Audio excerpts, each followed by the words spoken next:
el haber confiado en nosotros para la organización de este evento. Un agradecimiento personal al doctor Pedro Ruiz Moneo por haber servido de complemento a lo que ya teníamos preparado, puesto que había una charla de un médico externo que no ha podido acudir a nuestra llamada y él ha servido de nexo y sobre todo con un tema muy interesante como es el enclavado en la solución de las fracturas complejas de la extremidad proximal del húmero. La elección del tema, pues bueno, sencillamente porque es un tema muy frecuente, muy controvertido y simplemente pues hoy en día se está produciendo un aumento importante de la fractura de húmero proximal, sobre todo en gente anciana. Hoy en día, más o menos, según distintos estudios, entre un 5 y un 10% del total de las fracturas son de húmero proximal. Probablemente son las segundas más frecuentes después del radiodistal y en gente anciana, pues yo creo que van la fractura de cadera radiodistal y fractura proximal de húmero.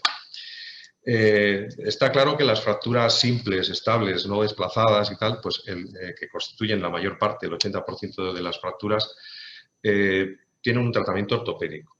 Pero lo que sí tenemos claro es que las fracturas complejas, inestables, desplazadas, el tratamiento quirúrgico es la elección.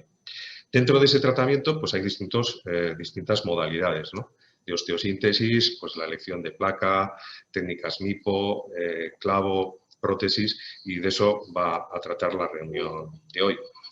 En principio vamos a organizarlo en 4 sesiones, digamos un repaso general, global, clasificaciones y más dirigido a la osteosíntesis y fijación interna que la dará la doctora Zaira González del Hospital de Urduliz, la reducción cerrada y la osteosíntesis percutánea que la dará el doctor Pablo Cajigas del Hospital de Cruces, el enclavado intramedular para el tratamiento de las fracturas complejas que le dará el doctor Pedro Ruiz Moneo del Hospital Universitario de Álava, y hablaremos también de las artroplastias, que la charla la dará la doctora Lorea Díez del Hospital de Urduliz.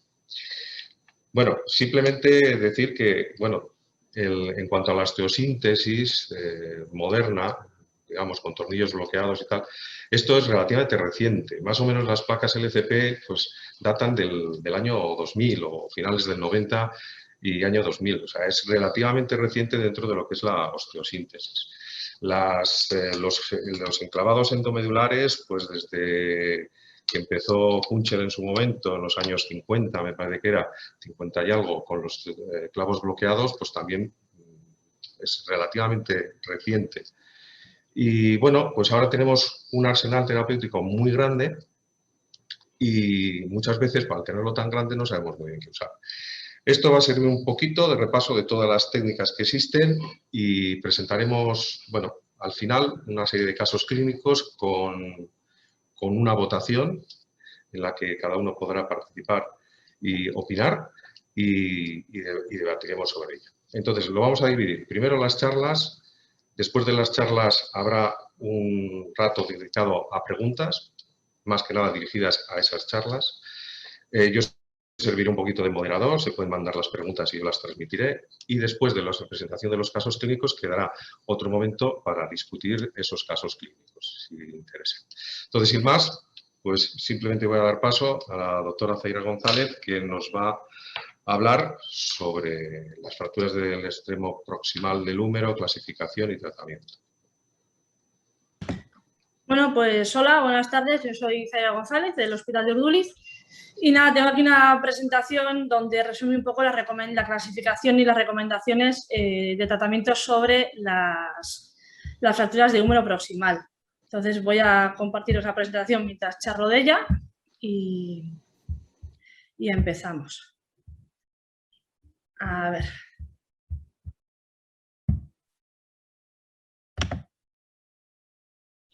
Vale, bueno. La idea es un poquito, pues revisar un poquito 4 bases de las fracturas de húmero proximal y lo que hasta ahora las guías nos han recomendado en su tratamiento. Bueno, según las series puede ser una fractura que puede rondar un 5 o 6% del total de las fracturas atendidas en un centro, pero esto depende mucho de la distribución de edad de la población a la que pertenezca pues, dicho centro, ¿no?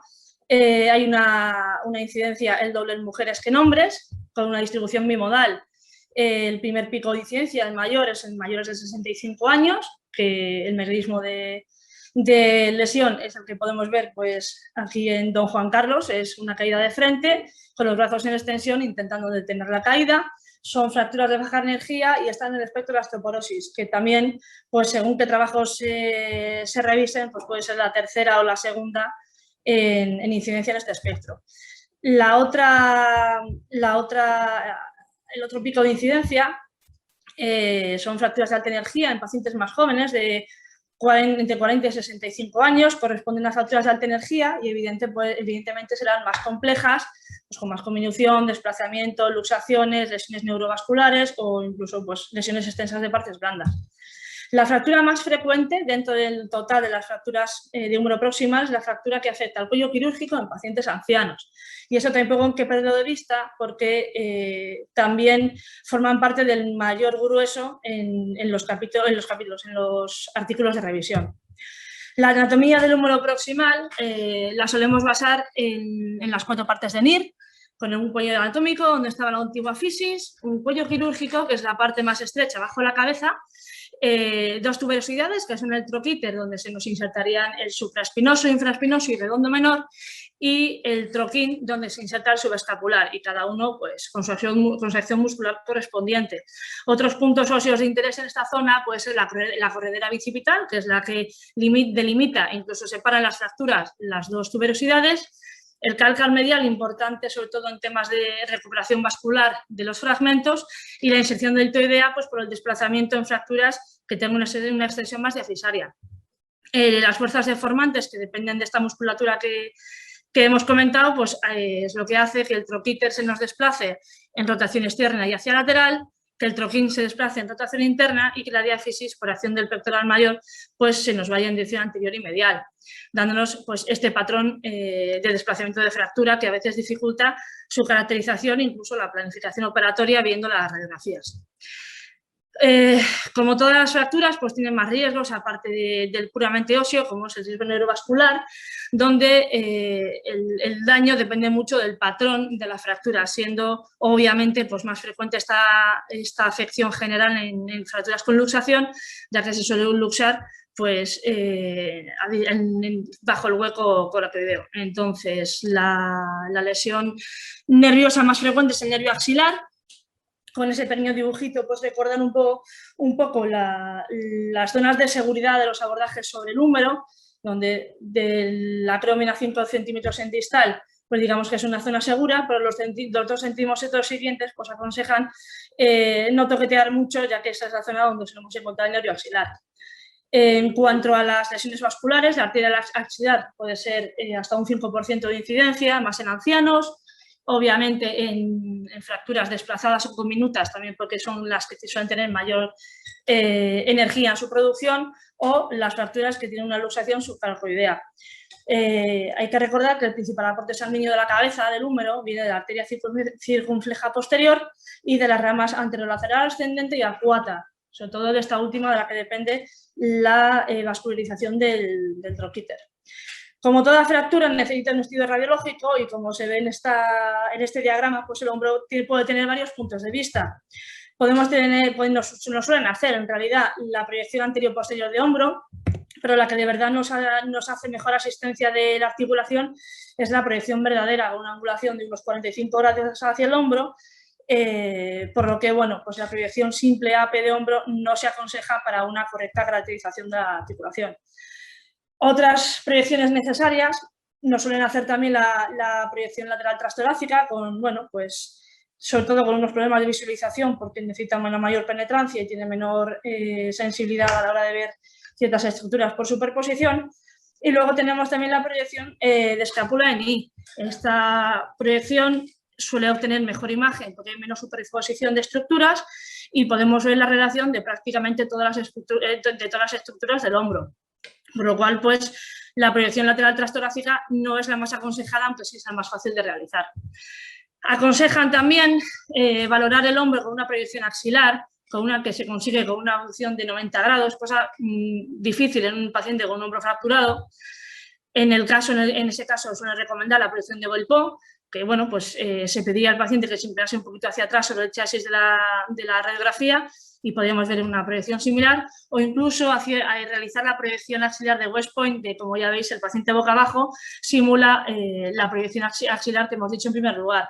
El problema de estas es que la mayoría de los pacientes son ancianos, como aquí pues doña Isabel, que hace mucho que no levantan el hombro 90 grados, mucho menos cuando está fracturado, y bueno, pues tomarse boca abajo o hacer una hiperextensión lumbar no está dentro de sus posibilidades.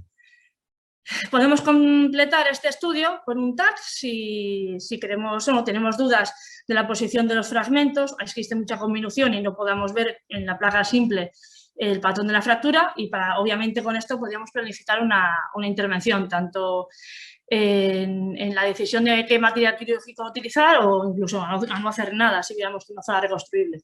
Y en casos específicos, no frecuentes, pues valorar lesiones de manguito con ayuda de la resonancia. Las fracturas las podemos clasificar o bien con la clasificación de NIR, que se basa en la relación anatómica de los 4 fragmentos que hemos dicho, o la clasificación de la AO, que bueno, es un poco más compleja, es menos reproducible que la clasificación de NIR y se basa en el número de focos de fractura o un número de líneas de fractura, en la localización de las mismas, intraosteoarticular, o en el desplazamiento y la luxación de estos fragmentos.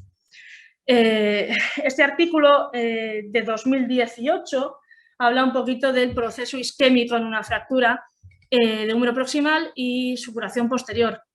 Nos habla de que después de una fractura existe una isquemia interfragmentaria y que es un prerequisito importante para generar la respuesta inflamatoria e inmunológica que da lugar a los primeros pasos de la curación de la fractura. Es un proceso inevitable y su intensidad no es sinónimo o no es equivalente a la intensidad del pronóstico que tenga esta isquemia.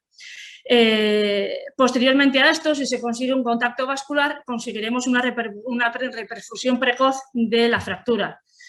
Aquí es importante pues, conocer que el periósteo metafisario, como vemos en esta imagen, es el lugar de entrada de la vascularización, ergo de los nutrientes para la reparación de la fractura. Y muy presente hay que tener también que en estos pacientes la cirugía puede empeorar el estado de este periósteo y entonces empeorar la revascularización de los fragmentos. Esta revisión incluye una explicación de lo que ellos llaman el torus o anillo óseo metafisario, que está formado por 4 columnas, anterior lateral, posterior lateral, por donde las tuberosidades se nutren a través del periósteo, y anterior medial y posterior medial, por donde se nutre la cabeza a través de los reflejos capsulares. Es muy importante saber también que hay una relación directa entre la reperfusión de la fractura y la estabilidad interfragmentaria. Si falla la estabilidad, no se tolera el resultado de la fractura porque no pegan o porque ocurrirá una consolidación viciosa en el punto donde consigan el contacto o cosas similares. Entonces, si no conseguimos una perfusión inicial, no conseguiremos un estímulo vascular suficiente para la curación. A mayor agresión en esta zona, en la zona metafisaria, obtendremos peores resultados en la curación, por lo que la cirugía debería garantizar la estabilidad interfragmentaria y respetar o reconstruir las 4 columnas del torus metafisario. Si no es posible, se recomendaría entonces no intervenir porque podemos dar lugar a pseudoartrosis y desplazamientos secundarios dada la falta de curación de la fractura. Y este concepto del anillo vascular también nos indica que cada tipo de fractura podría tener un tiempo determinado en el cual empezar la rehabilitación, en el cual las fracturas más inestables podrían tener que empezar un poquito más tarde que otros patrones de fractura. Entonces, conforme a esto, podemos decir que una fractura que tiene una mala evolución, podemos imaginar que no ha habido una reparación interfragmentaria y entonces tendrá mayor dolor, cosa que está ausente en la prótesis invertida. La consolidación viciosa del torus o del anillo óseo metafisario provoca una gran afectación en las actividades de la vida diaria Y parece ser que la necrosis avascular realmente no es tan común, es un poquito más rara de lo que se ha podido venir diciendo anteriormente, y que es mejor tolerada los efectos de la misma si el anillo metafisario está conservado. Las conclusiones de esta revisión pues, nos dicen que el tratamiento debe optimizar la integridad vascular y la función del hombro. Si no se consigue, pues igual es mejor hacer un poquito menos de daño. La necrosis, la condromalacia, el colapso segmentario, la artrosis secundaria se pueden tolerar bastante bien si se ha conseguido restaurar la forma del húmero proximal, si las tuberosidades tienen mínima movilidad entre ellas y si se ha recuperado un arco de movilidad decente. Y recordar siempre que si hay un riesgo de necrosis, es más importante que nunca optimizar la reparación del torus metafisario. Estas fracturas de húmero proximal, pues bueno, el gold standard siempre ha sido, o siempre se ha dicho que es el tratamiento ortopédico, el tratamiento conservador. Hasta el 80-85% en todos los grupos tienen un resultado bueno o aceptable. Consiste en una inmovilización o contención con un sling y entre 10 y 14 días, según tolerancia, pues comenzar ejercicios pendulares más o menos de la forma que podemos ver en este diagrama. Y a partir de ahí, pues empezar una rehabilitación progresiva según el patrón y la tolerancia del paciente. Claro, si el 80-85% van bien, son todas las fracturas ortopédicas. Realmente lo que se aconseja es que sean así las fracturas 1, 2 y 3 de NIR mínimamente desplazadas, las fracturas de troquíter que tengan como máximo 5 milímetros de desplazamiento para intentar evitar un impingement o una disfunción del manguito rotador, aunque en algún trabajo se habla también de 3 milímetros en pacientes jóvenes si se ve que la fractura pues es inestable. Y obviamente dejaremos ortopédicas las fracturas en aquellos pacientes que tengan una contraindicación anestésica. El tema del tratamiento conservador, sobre todo de su inicio, que intentamos siempre no retrasarlo para poder recuperar con mayor seguridad un arco de movilidad, es que realizar los ejercicios pendulares pues, requiere de cierta movilidad corporal, por así llamarlo, en los que ciertos pacientes de cierta edad no lo van a conseguir y que cuanto más les digamos nos van a decir que los pobres nos agachan más y bueno, hay que tener cierta tolerancia a la capacidad que puedan tener ellos de reproducir un ejercicio pendular. También todos hemos visto, como les hemos dicho a estos pacientes, que dejen colgar el brazo, que imiten el péndulo de un reloj y nos han movido el cuerpo entero haciendo círculos en vez de simplemente el brazo por gravedad. Entonces, ¿en base a qué se decide un tratamiento quirúrgico y qué tratamiento hacer de estas fracturas? Pues nos podemos basar en la clasificación de NIR, que es bastante reproducible y con unos criterios de desplazamiento sencillos, o nos podemos basar en la clasificación de la AO. Son dos clasificaciones que realmente se complementan y desde mi punto de vista creo que la AO Surgery Reference pues, ha conseguido combinar las dos clasificaciones para dar recomendaciones en el tratamiento. Unas recomendaciones que, bueno, pues a muchos nos han servido personalmente de guía durante bastante tiempo, pero que si nos ponemos a indagar, la última edición que tenemos al alcance, o al menos que yo he podido encontrar, es de 2011 y vamos ya por 2021. Entonces, puede que haya alguna cosa que no esté muy puesto al día. No obstante, yo ahora mismo las recomendaciones que os voy a dar son las de la guía de la AO, que son las que están más claras y las que nos pueden aconsejar una actitud concreta frente a cada tipo de fractura. Las fracturas de tuberosidades en las que afecta al troquíter son fracturas en dos partes y es lo que hemos dicho antes. Estas sí que el criterio está cerrado. Fracturas con un desplazamiento menor a 5 milímetros las podemos dejar ortopédicas. Si vemos que se empiezan a desplazar, se recomienda intervenir para intentar evitar la disfunción en la movilidad y el dolor. Y las fracturas, estas fracturas se pueden intervenir de forma cerrada percutánea o incluso se puede abrir si no se puede reducir o, bueno, si en nuestras manos es más sencillo. Las fracturas que afectan al cuello quirúrgico con impactación metafisaria, ya también son dos fracturas en dos partes, se suele recomendar una osteosíntesis con placa. En estas fracturas también podría ser válido un clavo, sino que bueno, en esta revisión aconsejan placa porque la restauración de los fragmentos, la orientación, incluso el contacto de los fragmentos del cálcar, parece ser que es más sencilla con una reducción abierta. Las fracturas de este tipo de cuello quirúrgico sin impactación metafisaria. Aquí se recomienda generalmente, o hasta la fecha en la que se hizo esta guía, un tratamiento ortopédico, ya que parece ser que cualquier tratamiento quirúrgico hasta esa fecha era similar con los resultados al tratamiento ortopédico. Se suele recomendar pendulares precoces, que es lo que, bueno, os acordáis, en los que hemos hecho algunos, pues algún yeso colgante, alguna U de palma, que el mismo peso de la escayola ha ido reduciendo esa fractura. No obstante, ahora mismo, pues muchos somos más partidarios de hacer una osteosíntesis con clavo o con placa, ya sea MIPO o sea abierta, por el tema de poder controlar un poquito mejor el desplazamiento secundario de estas fracturas. Pero por lo visto, hasta la fecha de publicación de estas guías, el resultado publicado es el mismo, tanto operando como sin operar. Funcional, estoy hablando obviamente del resultado. Las fracturas que afectan a tuberosidades con afectación del cuello quirúrgico, con esta metáfisis, son fracturas en 3 partes. Tanto para las que afectan el troquíter como las que afectan el troquín, también nos recomiendan una osteosíntesis con placa, ya sea bajo técnica MIPO o sea reducción abierta, según nuestras posibilidades de reducción. Como nota, en el troquín se nos inserta el subescapular, que es de los pocos rotadores internos que tenemos en el hombre, además es un músculo potente que estabiliza bastante la articulación, y sí que, si la función de este mismo está conservada, en una fractura que afecta al cuello quirúrgico, que no esté desplazada y este troquín, se vea que, sí, está roto, pero el subescapular puede estar tirando, la podemos intentar dejar ortopédica.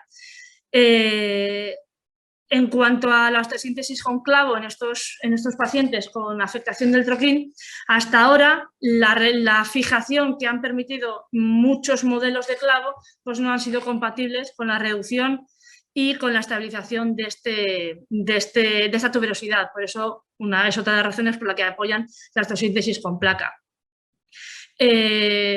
Cuando tenemos este mismo patrón, pero no tenemos impactada la metáfisis, es decir, pues la tenemos un poco suelta, como podemos ver aquí en la fractura de la izquierda, ahí también nos recomiendan reducción abierta, cerrada si podemos, pero suele ser más complejo en este tipo de patrones porque son menos estables, y reducir con placa. Otra ventaja que tiene la placa, que no lo he dicho, es que nos permite fijar con bastante seguridad una fractura en un hueso osteoporótico, que recordemos que es la gran mayoría de estas fracturas. Cuando además le sumamos a todos estos patrones anteriores una luxación, pues lo más urgente primero obviamente es intentar hacer una reducción cerrada de la luxación y reevaluar la fractura. Y luego adaptarnos un poco al patrón que encontremos. Si esa fractura se ha quedado mínimamente desplazada después de la luxación y que hemos conseguido reducir, que esa es otra, la podemos dejar pues o bien ortopédica si vemos que el paciente puede ir tirando por su patrón, o como en esta primera fractura que tenemos aquí se puede fijar con unos tornillos, pero bueno, en general para la mayoría de patrones la reducción abierta o, bueno, ya hemos dicho otra vez, o MIPO con osteosíntesis con placa, pues da mejores posibilidades de reducción. Considerar siempre que si no es posible hacer una reducción cerrada o hay un daño vascular, pues la reducción abierta es obligatoria. Urgente en el caso de haber un daño vascular que no podamos compensar. Las fracturas con afectación de la superficie articular, si están poco desplazadas, es decir, pues como vemos aquí en la primera radiografía de la izquierda, que el húmero más o menos conserva su forma o tiene una deformidad bastante tolerable, como son ciertos grados de valgo, y todo está más o menos en su sitio, no hay ninguna recomendación específica, es decir, podemos intentar cualquier tipo de técnica con la que estemos cómodos y que se nos dé y que podamos controlar bien, porque los resultados en general van a ser similares, tanto si hay un desplazamiento en valgo, en varo o simplemente hay un cuello anatómico aislado. Siguiente, ya tenemos por último las fracturas intraarticulares con gran desplazamiento. Aquí en todos los casos se recomienda una reducción abierta y fijación con placa. Es la única forma de tener la certeza de que hemos controlado el desplazamiento intraarticular. Y como nota, pues las fracturas que tienen articular más o menos conservada y un desplazamiento en el valgo con un ángulo cervicodiafisiario de hasta 160 grados, las podemos dejar ortopédicas, pero por encima de eso, un troquíter desplazado más de 1 centímetro, según NIR, pero ya hemos visto previamente que la recomendación verdadera es mayor de 0,5 centímetros, esas habría que intervenirlas. Como nota todo esto, porque en todas las diapositivas anteriores habéis visto que abajo hago referencia o contemplo la opción de las semiartroplastias, aunque estén un poquito en desuso, y la prótesis invertida. Se pueden reponer en un primer momento, pero son casos bastante específicos. Es decir, si podemos reconstruir la cabeza, sí vamos a intentar reconstruirla y podemos, sin ningún problema, reservar este tipo de intervención a fracasos de la primera cirugía. Obviamente, para realizar una hemiartroplastia de hombro necesitamos una función buena del manguito rotador. Entonces, bueno, cuando los pacientes son más mayores, que con mucha frecuencia tienen lesiones bastante avanzadas, en muchos casos de manguito rotador, en ese caso pues podríamos considerar la invertida en el caso de que fueran fracturas muy desplazadas o muy diminutas. Pero sí que es verdad que la recomendación general suele ser que, salvo ciertos casos puntuales, reservarlas a técnicas de rescate. Las fracturas interarticulares con luxación, pues lo que hemos dicho previamente, si podemos abrir y reducir y fijar con placa, muchísimo mejor. Si vemos que es irreconstruible, tiramos directamente a la hemiartroplastia. En los casos en que esté indicado, necesitamos básicamente un paciente joven con las tuberosidades y el manguito bien, o directamente a la invertida. Lo más importante siempre es valorar si hay una lesión neurovascular derivada de la luxación de la cabeza, que prácticamente siempre, o en la gran mayoría de los casos, se va debajo de la coracoides, debajo por donde pasa todo el paquete neurovascular principal que va al brazo. Los resultados funcionales de estas fracturas, pues los solemos reportar con 2 tipos de escalas. El constant, que es una escala un poquito más objetiva, numérica de la función y un poquito el dolor, y con la escala de Oxford. La escala de Oxford es, como podéis ver aquí en estas imágenes, la puede rellenar en gran parte el paciente. Es una opinión un poquito más subjetiva. Yo personalmente no las excluiría, creo que se complementan bastante bien. Y como los pacientes en su gran mayoría son bastante mayores, pues también hay que tener en cuenta que un Mini-Mental y las escalas FS12 o SF36, que lo que hacen son hacer una evaluación del estado general del paciente, también viene bien de cara a la evaluación de resultados, porque si funcionalmente no somos muy demandantes porque no tenemos una función muy buena previamente, pues obviamente no la vamos a conseguir después de una fractura de hombro. Podría poner muchas revisiones, lo que ocurre es que la gran mayoría de las revisiones generales de las fracturas de húmero proximal tienen ya unos añitos, entonces me he ido directamente a los que más N tienen, que son la Cochrane y el estudio Profer, que se hicieron, las últimas revisiones son de 2015.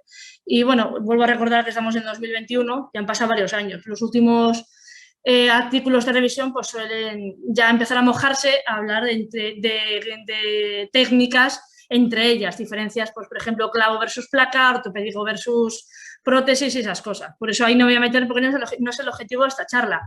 Pero bueno, la Cochrane ya en 2015 nos decía que había una evidencia alta moderada de que no hay diferencias en las fracturas, ¿qué hagamos con una fractura de cuello que afecta al cuello quirúrgico, por donde pasa toda la vascularización? Eso no hay que olvidarlo y además es la fractura más frecuente en el anciano, ergo la más frecuente de las que nos vamos a encontrar. Secundario a esto, pues ya se ve también que las fracturas de cuello quirúrgico son las que han necesitado con mayor frecuencia cirugía de revisión. No hay evidencias, al menos en estos trabajos, ya digo, de 2015, no hay evidencias sobre fracturas de tuberosidades, qué pasa con los pacientes jóvenes, qué pasa con las fracturas de alta energía o con patrones menos frecuentes de fracturas, porque básicamente en las poblaciones, aunque la N de la Cochrane sea mayor de 1000 pacientes, la gran mayoría de ellos son pacientes ancianos con fracturas de cuello quirúrgico, con fracturas que afectan mucho la vascularización de la cabeza.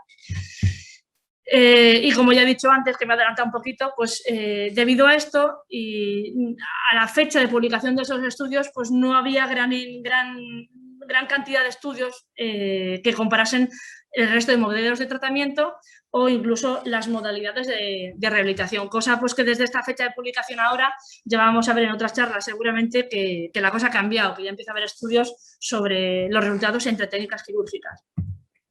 Lo más importante entonces en estos pacientes, que aquí está doña Isabel esperándonos, es orientar al paciente. Es un paciente que tiene que conocer los riesgos y los beneficios de cada opción de tratamiento y las alternativas al mismo, porque al ser una fractura con afectación funcional, tiene que ser en cierta forma partícipe del proceso. Repito que entre el 80 y el 85% del total de las fracturas se encuentran aceptablemente bien, pero hay que recordar nuevamente que son series de cuello quirúrgico en el anciano, que los patrones reales son variados. Hay que explicarles que va a existir siempre algún grado de discapacidad o la pérdida de función y de eso tiene que ser consciente desde el minuto 1 que nos lo encontramos en urgencias o en la consulta o donde sea con una fractura de extremidad proximal de húmero y ser conscientes nosotros también que a la vez que el paciente pues, quiere lo mejor para su hombro y tenemos que hacerles ver que la fractura pues, es compleja, nosotros tenemos que intentar tratarlos conforme a su edad, a la lateralidad de la fractura y a la dominancia del paciente, al estado funcional previo, a la situación social que le permita rehabilitar de una forma activa, las comorbilidades que nos va a permitir entrar de una forma u otra a quirófano o no entrar y las metas y expectativas del tratamiento quirúrgico u ortopédico en este tipo de fractura. Y bueno, pues muchas gracias, ya he hecho esta revisión y os toca a los demás. Vale, nada, simplemente gracias Zaira por la clara exposición del tema y ahora vamos a pasar a la charla del doctor Cajigas que va a hablar sobre la osteosíntesis con placa percutánea y la experiencia que tienen en el Hospital Universitario de Cruces. Sin más, le cedo la palabra. ¿Podríamos pasar al doctor Ruiz Moneo? El doctor Cajigas se acaba de conectar. Vale, pues entonces pasamos al doctor Ruiz Moneo que va a hablar sobre el lugar del clavo en fracturas de húmero proximal. ¿Está correcto? ¿Se ve? Sí, perfecto. Bueno, pues yo voy a hablar de nuestra experiencia y también un poco por qué y la filosofía del... ¿Se ve en pantalla de moderador o en pantalla? ¿Se ve bien? ¿Sí? ¿Se oye? Sí, se oye. Vale, perfecto. Entonces, os decía que vamos a presentar un poco la serie nuestra con los clavos en la fractura proximal y también un poco explicar el por qué usamos los clavos, ¿no? Cuando es una técnica que está muy poco, la verdad, muy poco extendida y un poco explicar las razones de por qué nosotros sí la usamos. De hecho, en la última revisión de la OCU, los clavos prácticamente ni se los menciona o medio de refilón en cuanto al tratamiento de este tipo de fracturas. Os voy a presentar esta radiografía en la que quizá tengamos dificultades y no coincidamos ninguno de nosotros o no haya gran uniformidad en la hora de clasificar la fractura. Podría ser una fractura en 2 partes, alguno quizá diría que 3, incluso en 4 partes.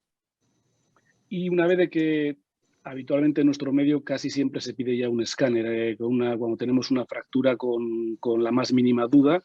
Y aquí ya pues podríamos igual estar más de acuerdo algunos en qué tipo de fractura es, pero seguramente también discreparíamos bastante en qué tipo de tratamiento realizaríamos en esta fractura.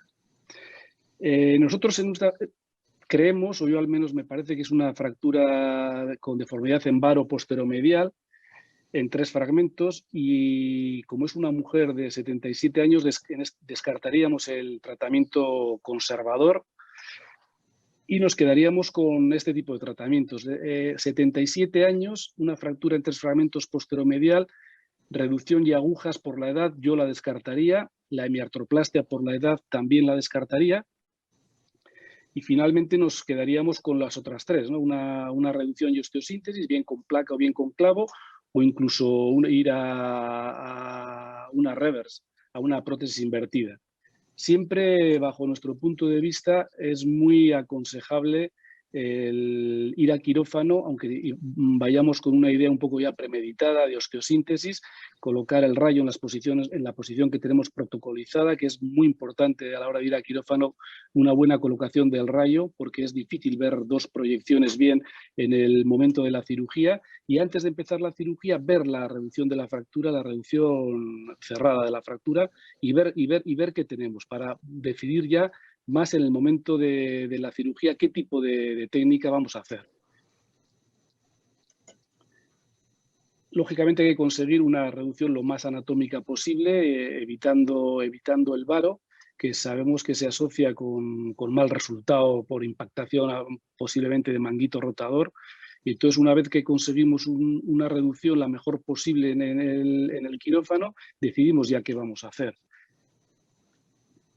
Repito que a esta edad la estabilización con agujas la desaconsejaríamos. El tratamiento ortopédico, estamos en quirófano, está la paciente dormida, pensamos que también lo descartaríamos. Y entonces aquí vendría la invertida, obviamente también lo descartamos en este caso, aunque nosotros fuimos a quirófano con la idea de que a lo mejor teníamos que hacer una prótesis invertida por la edad y el tipo de fractura. Después de ver la escopia lo descartamos y viene la discusión, reducción abierta con placa o reducción y clavo. Este trabajo del 2010 plantea a 8 cirujanos de hombro 6 tipos de tratamiento en 40 fracturas de húmero proximal.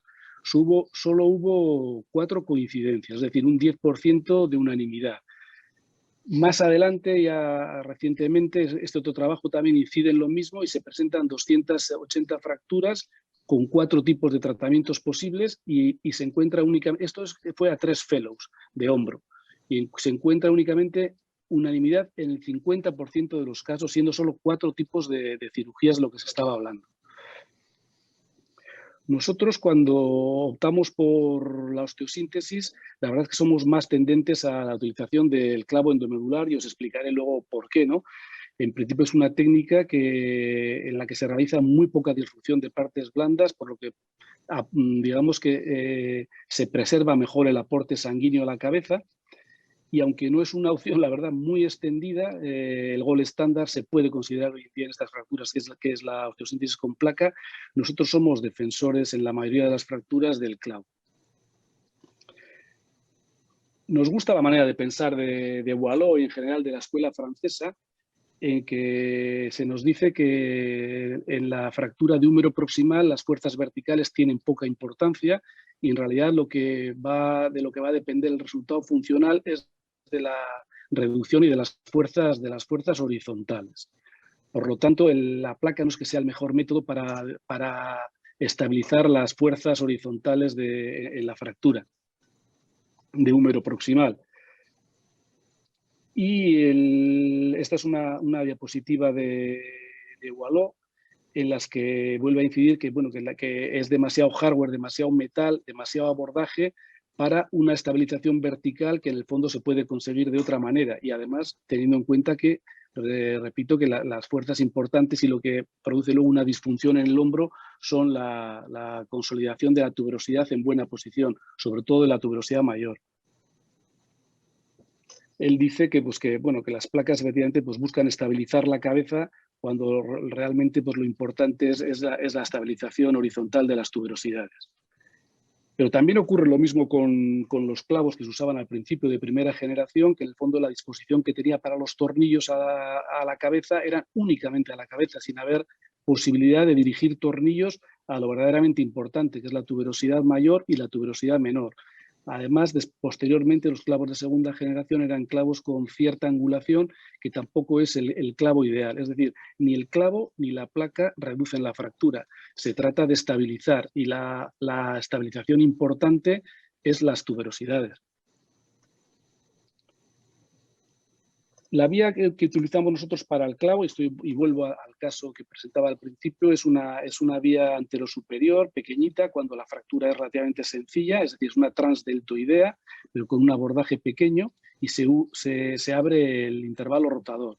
En fracturas más complejas, ampliamos el abordaje y hacemos un abordaje superior, es decir, en fracturas que haya que reducir la tuberosidad menor y la tuberosidad mayor con hilos resistentes o con tornillos, y hacemos un abordaje lateral puro.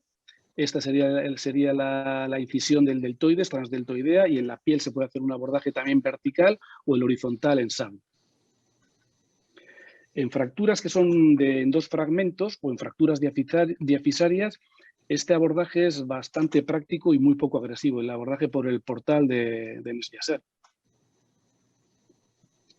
El punto de inserción en el clavo es crítico, es decir, si queremos estabilizar las fuerzas verticales con un clavo, hay que ir muy vertical, hay que ir a través del cartílago articular, porque si no lo que haríamos sería, como os enseñaré luego en una radiografía y en un caso nuestro, un desplazamiento en varo. Es decir, este punto es capital. Hay que hacer una entrada muy, muy vertical a través del cartílago. Y para conseguir este punto de entrada, pues es recomendable usar los clavos rectos o con mínima angulación. Los clavos hoy en día han evolucionado en este sentido y prácticamente se aconseja un clavo absolutamente recto. El punto de entrada sería el que veis en la diapositiva, un poquito por detrás de la corredera del bíceps, y siempre con el cuidado de dejar un margen de cartílago de al menos 1 centímetro para que no se nos abra el cartílago y la estabilidad vertical que queremos buscar únicamente con el clavo. Aquí la estabilidad vertical en este tipo de fracturas y con este tipo de osteosíntesis no son los tornillos, es el propio clavo el que estabiliza verticalmente la fractura, la cabeza con la diáfisis. Este grupo hizo un estudio ecográfico de fracturas diafisarias de húmero, no fracturas de húmero proximal, fracturas diafisarias, mediante este abordaje que os digo, y se estudió ecográficamente el manguito rotador. Y se vio que había muy pocas lesiones de manguito rotador en este abordaje. Este ensayo clínico es conocido, yo creo que por todos nosotros, es del Grupo de Madrid de Fernando Marco y de Yaisa López, y hace una comparación entre los clavos curvos y los clavos rectos, y también concluye que el clavo recto produce menos lesión de manguito rotador e incluso mejores resultados funcionales. Este es lo que os decía, es un caso nuestro, que la colocación del clavo demasiado lateral a través de la tuberosidad mayor puede producir ese desplazamiento en varo de la cabeza, y aunque en este caso el resultado funcional fue bueno, desde luego no es lo más deseable. Si vamos a poner un clavo en una fractura de húmero proximal, tenemos que seguir la directriz de ir muy vertical en la cabeza, aunque parezca al principio que da un poco de grima el pensar que estamos violando la zona de cartílago. En realidad hay estudios concretamente de Boileau, de mucha casuística, donde no hay ninguna afectación articular con repercusión clínica. Por lo tanto, seguimos en el caso nuestro y vemos que este sería el punto de entrada de la aguja, como entramos a la cabeza bastante vertical, desde luego a través del cartílago, dejando un margen entre el cartílago y la zona de la tuberosidad mayor, porque esto es lo que nos va a estabilizar la fractura. Metemos luego la fresita, la lima, y luego ya fresamos e introducimos el clavo. Este sería el abordaje con la guía puesta, y ya veis cómo los tornillos la situación de los tornillos no tiene por qué ir dirigida a la cabeza, porque los tornillos en este caso lo que van a estabilizar es la tuberosidad mayor. Si fuese difícil o imposible estabilizar la tuberosidad mayor con tornillos, no pasa nada. Se estabiliza la tuberosidad mayor con hilo de alta resistencia a la tuberosidad menor, pasando a través del tendón, tanto del infraespinoso y redondo menor como del subescapular, para hacer una estabilización horizontal importante. Pero en fracturas relativamente sencillas, el clavo estabiliza las fuerzas verticales y los tornillos estabilizarían las fuerzas horizontales. Este sería el resultado en la escopia. Este es otro caso de una fractura de esta edad en 3 fragmentos con este resultado radiológico. Nosotros revisamos en el 2018 nuestra casuística, nuestros casos de 2014 al 2017, incluidos ambos, de las fracturas que habíamos tratado quirúrgicamente. Y vemos cómo en el 43% de los casos habíamos utilizado placa. de los 60 clavos que habíamos usado en estas fracturas, en el 60% de los casos eran fracturas relativamente complejas, en 3 fragmentos, desplazadas en valgo o en bar. Y pudimos revisar a 58 pacientes. En principio revisamos 58 pacientes, pero finalmente con revisión física, clínica y exploración, 35 pacientes. La flexión media que obtuvimos era de 120 grados con un EVA medio de 2,5 puntos y un constant de 66 con un quick dash de 19. Al preguntarles a los pacientes, que siempre hacemos en todas las intervenciones de hombro, después cuando lo revisamos si están satisfechos o no y si se volverían a operar, el 81% dijeron que sí, que se volverían a operar. Ya veis que quizá los mejores resultados, como parece lógico de pensar, eran las fracturas con desplazamiento sagital en 2 fragmentos. La literatura no aclara en qué fracturas hay que evitar el uso de estos implantes, ¿no? del clavo endomedular. De hecho, Boileau en su trabajo no descarta ningún tipo de fractura para tratarla mediante el clavo endomedular, incluso las tipo 4. Esta es un poco la serie que presenta él con una media de flexión de 134 grados y un constant de 80. Este también es un trabajo interesante, también francés, porque como veis, en la escuela, digamos, anglosajona es muy de placa y en cambio, digamos que los que más preconizan la utilización del clavo en las fracturas de húmero proximal es la escuela francesa. Este es un trabajo multicéntrico, retrospectivo francés, en el que intentaron ver si había alguna ventaja del clavo sobre la placa o de la placa sobre el clavo en fracturas en 4 partes, en 100 pacientes.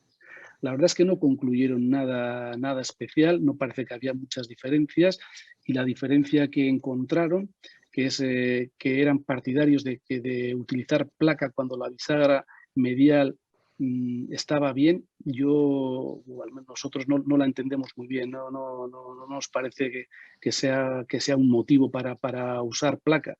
A mí me parece que incluso todo lo contrario, ¿no? Que quizá habría que usar placa cuando la bisagra medial está muy desintegrada. Pero bueno, esto es lo que concluye el trabajo este que os digo francés. Os voy a presentar algunos casos clínicos de varios tipos de fracturas tratadas en nuestra serie con clavo.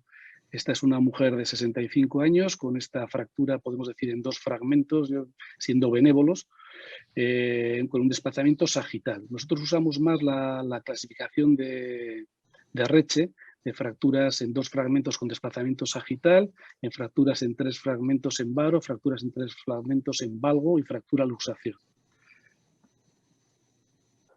Este es el resultado radiológico a la izquierda, las radiografías, y a la derecha el resultado clínico.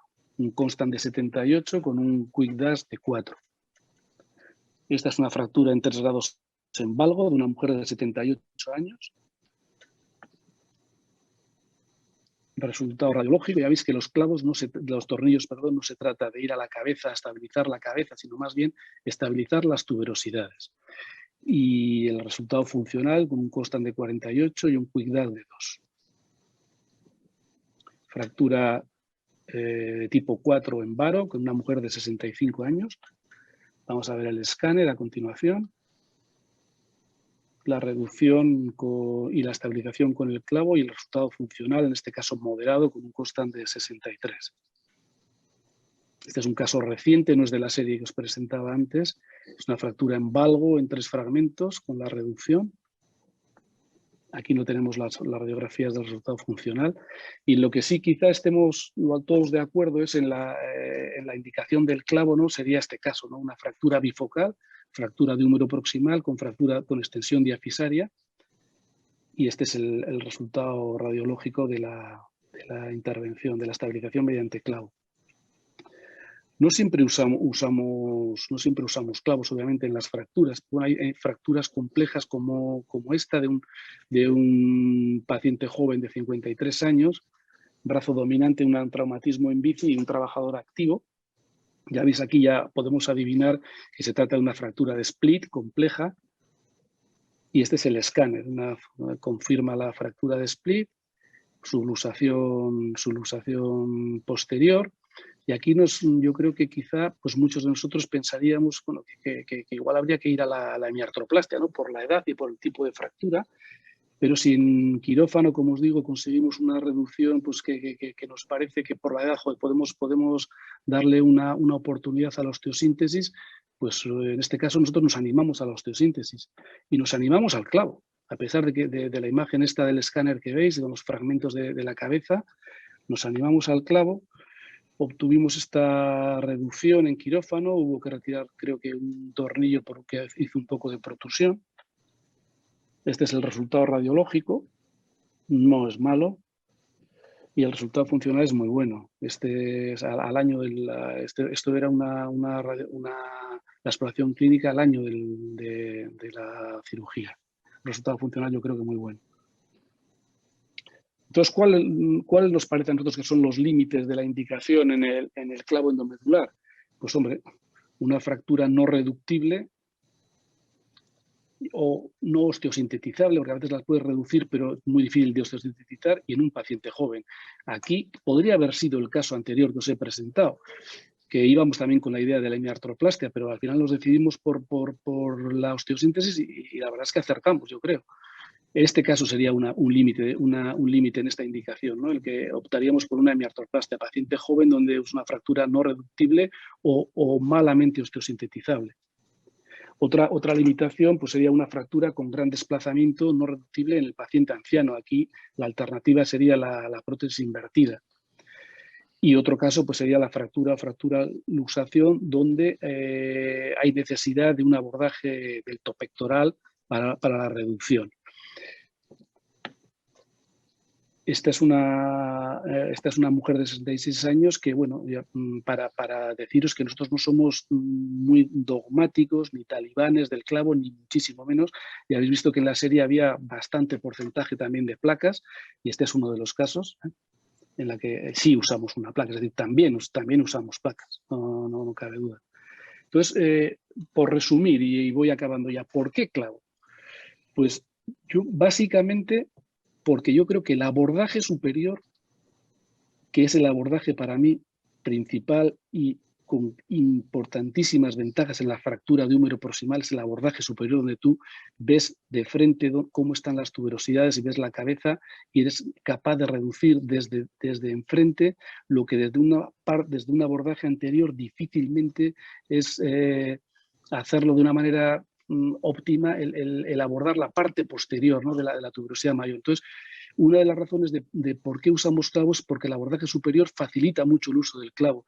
Yo diría más, ¿por qué en algunos sitios no se usa clavo? Pues porque el abordaje que se usa, el universal y estándar, es el abordaje deltopectoral y ese es un abordaje que no sirve para el clavo. Entonces yo casi diría al revés, ¿no? ¿Por qué? ¿Por qué no se usa clavo en una fractura de húmero proximal?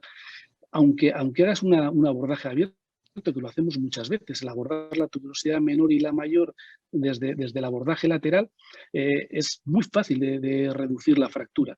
Pero claro, no el poner una placa desde ese abordaje, que luego el siguiente ponente nos hablará de la técnica MIPO desde el abordaje posiblemente lateral, pues tiene su riesgo a nivel del nervio axilar. Entonces, para mí, una de las razones por la que usamos clavo es porque el abordaje superior facilita la reducción de la fractura, porque el clavo da suficiente estabilidad vertical sin excesiva agresión de partes blandas y porque los tornillos que van a través del clavo luego proximalmente estabilizan bien las tuberosidades. Y si no lo hicieran, tenemos la posibilidad con el abordaje superior de estabilizar las tuberosidades mediante hilos.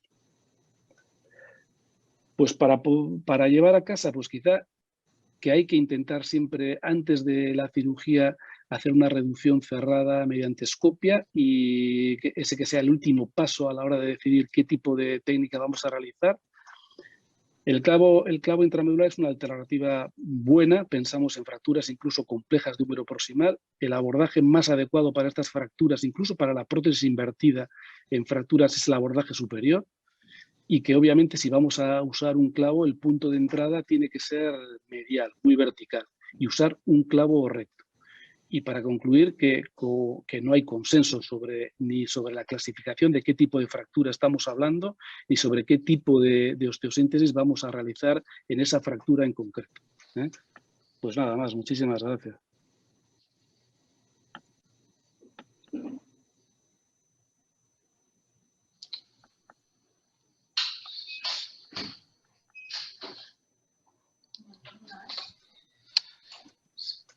Sí. A ver si soy capaz de dejar de compartir. Sí. Vale. No sé si se me ve. Sí. Sí. Bueno, pues agradecerte, Pedro, por la clara exposición que has hecho y sin más vamos a pasar al siguiente ponente, que se nos está echando el tiempo encima, que va a hablar sobre la osteosíntesis con placa percutánea, que es el doctor Cajigas, con la experiencia del Hospital Universitario de Cruces. Sin más.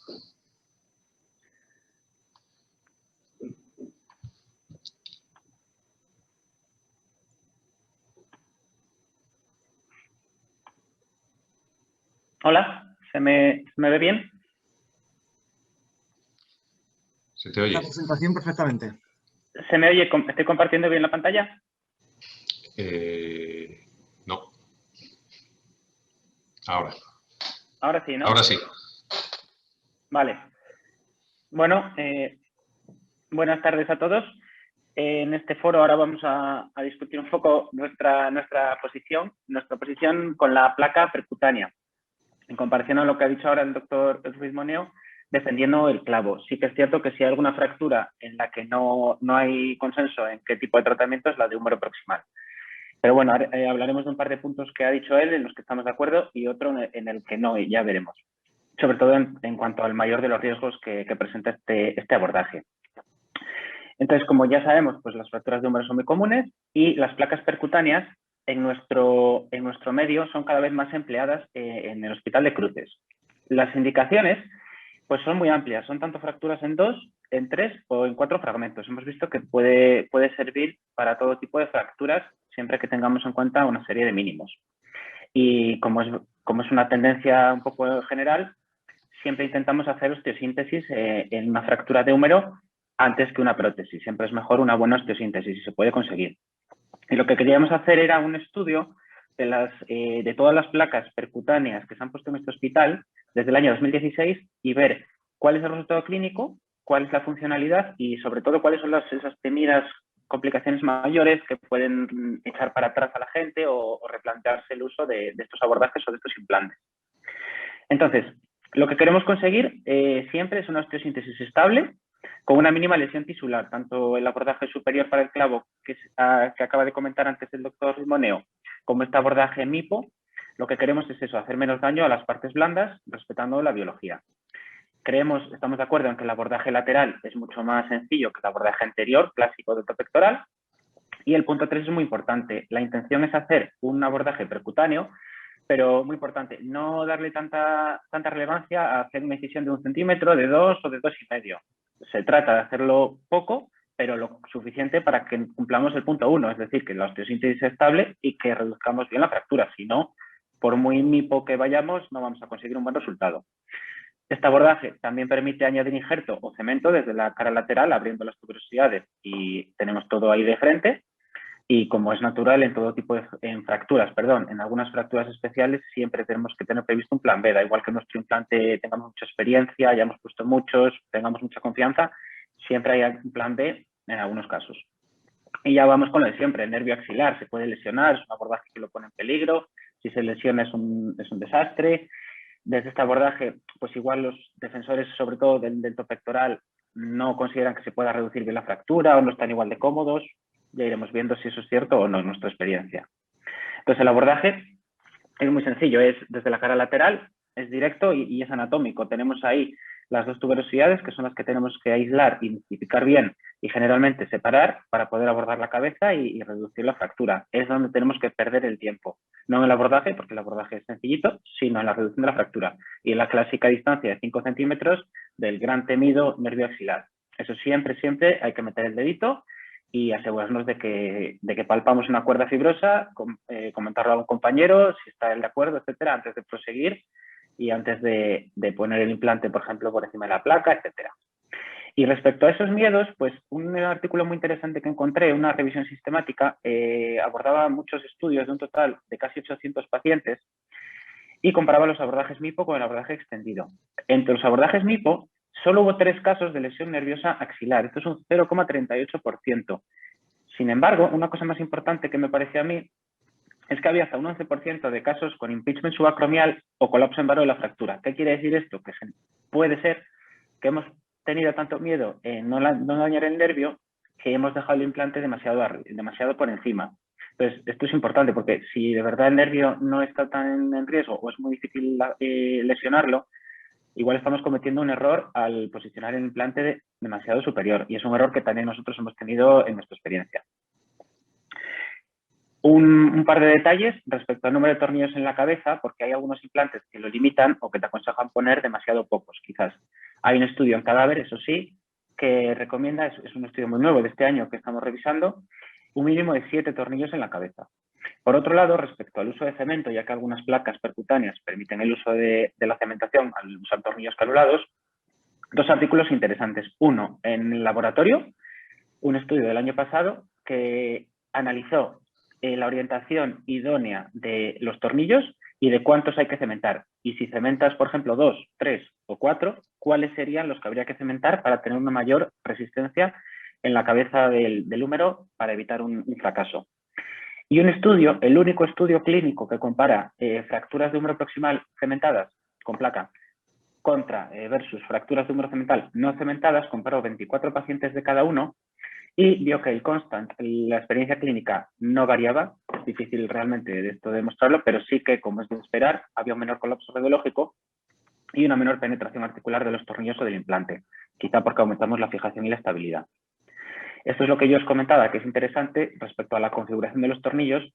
Los coloreados en color rojo son donde habría que cementarlo en función de si usamos 2, 3 o 4.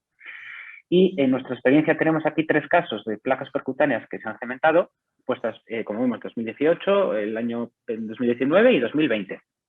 Y vemos cómo empezamos respetando muy bien la indicación del fabricante de solo poner 4 tornillos y cementarlos, pero luego vimos que si ampliamos el abordaje un par de centímetros, pues podemos poner unos cuantos tornillos más y podemos llegar a cementar mejor la región del cálcar. Entonces creemos que una cosa es poner pocos tornillos porque el abordaje así te lo permite, pero creo que lo que hay que conseguir es una buena estabilidad de todo el montaje.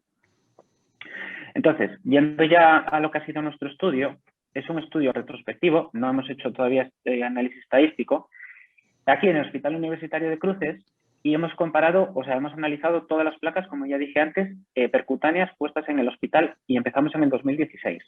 Para ello usamos 2 tipos de implantes. El que introdujo aquí, digamos, la técnica, que fue la placa Baguico de la casa alemana Koenigsegg, y luego nos suministraron el implante Filos de manera percutánea, la casa suiza de Sintes.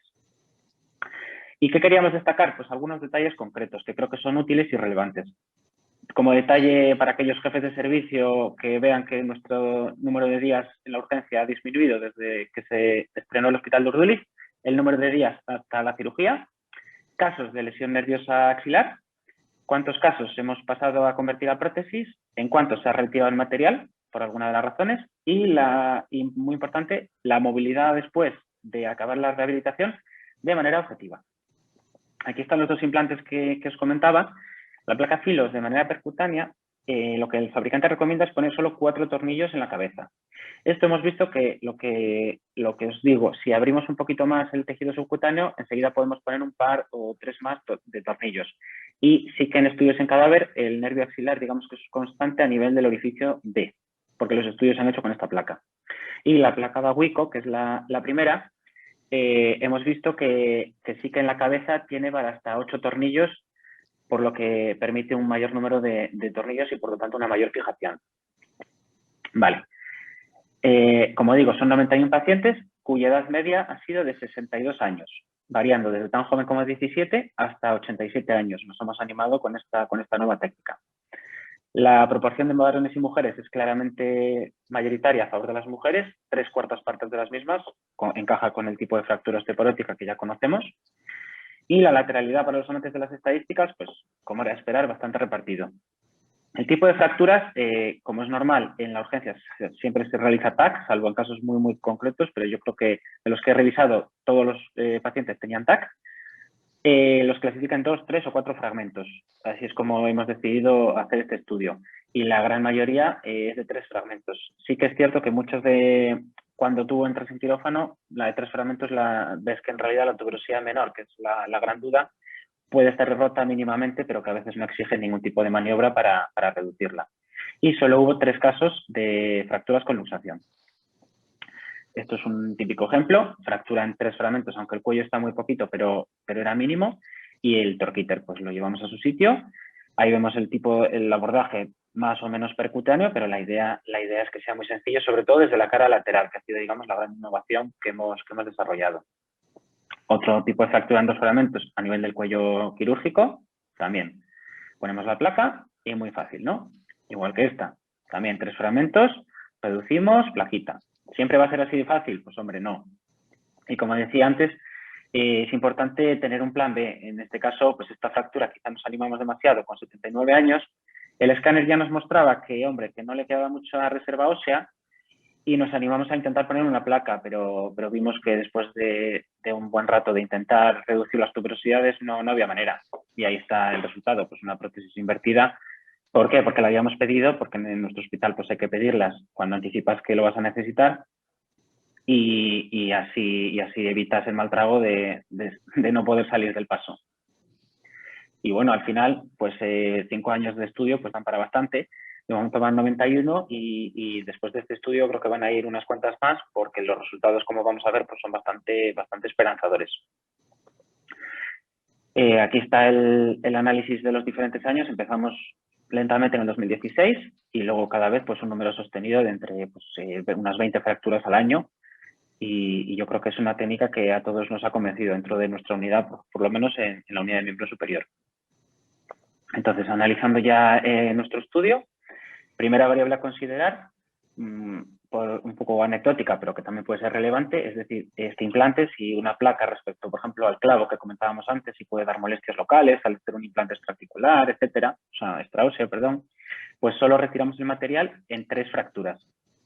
En 2 de ellos por dolor, molestias, más que un rango de movimiento disminuido, porque la verdad es que estaba bastante conservado, y en un caso porque tenía 20 años en el momento de la extracción, perdón, 23 años en el momento de la extracción de la placa. Se le puso con 20. Otros 2 pacientes no están en lista de espera de momento, pero sí están valorando que igual tienen alguna molestia que pudiera mejorar con la extracción y están en el punto de pensárselo. El segundo punto, algo más interesante, es cuántas placas percutáneas se han convertido a artroplastia, es decir, en cuántas, pues igual la indicación fue el límite o igual no se pudo reducir bien la fractura o colapsó o ha pasado algún tipo de problemas. Pues bueno, del total de 91, solo hemos convertido 2, por necrosis y déficit de movilidad. En ambos casos, el rescate fue una prótesis invertida. No hay tuberosidades funcionantes y realmente pues no hay mucho que pensar. Actualmente, hay 2 pacientes esperando un recambio, esperando en lista de espera, y otros 2 están en un punto de ver si les compensa pasar por quirófano, lo están pensando, también porque están bastante limitados. Ahí vemos la edad y las causas, y así como el tipo de fractura de estos casos. Con 53 y 77 años hubo que reconvertirla, una a los 15 meses de colocar la osteosíntesis, la otra a los 12 meses. Y la ganancia ha sido pues relativamente satisfactoria. Los pacientes están más contentos que antes de colocar la artroplastia. Y las candidatas a prótesis también fundamentalmente por un mal movimiento y dolor continuo. Casos de pseudoartrosis confirmados por TAC, 4. 2 fueron recambiados y los otros 2 están esperando también uno es de los que está esperando la lista de espera y el otro de momento no está planteándoselo. Por lo tanto, ¿cuántos hemos recambiado o tenemos un mal resultado? Pues un 6%, no está mal. Este es uno de los casos que recambiamos, una fractura luxación. La reducción podría ser criticable, podría ser mejorable, quizá a nivel del cálcar.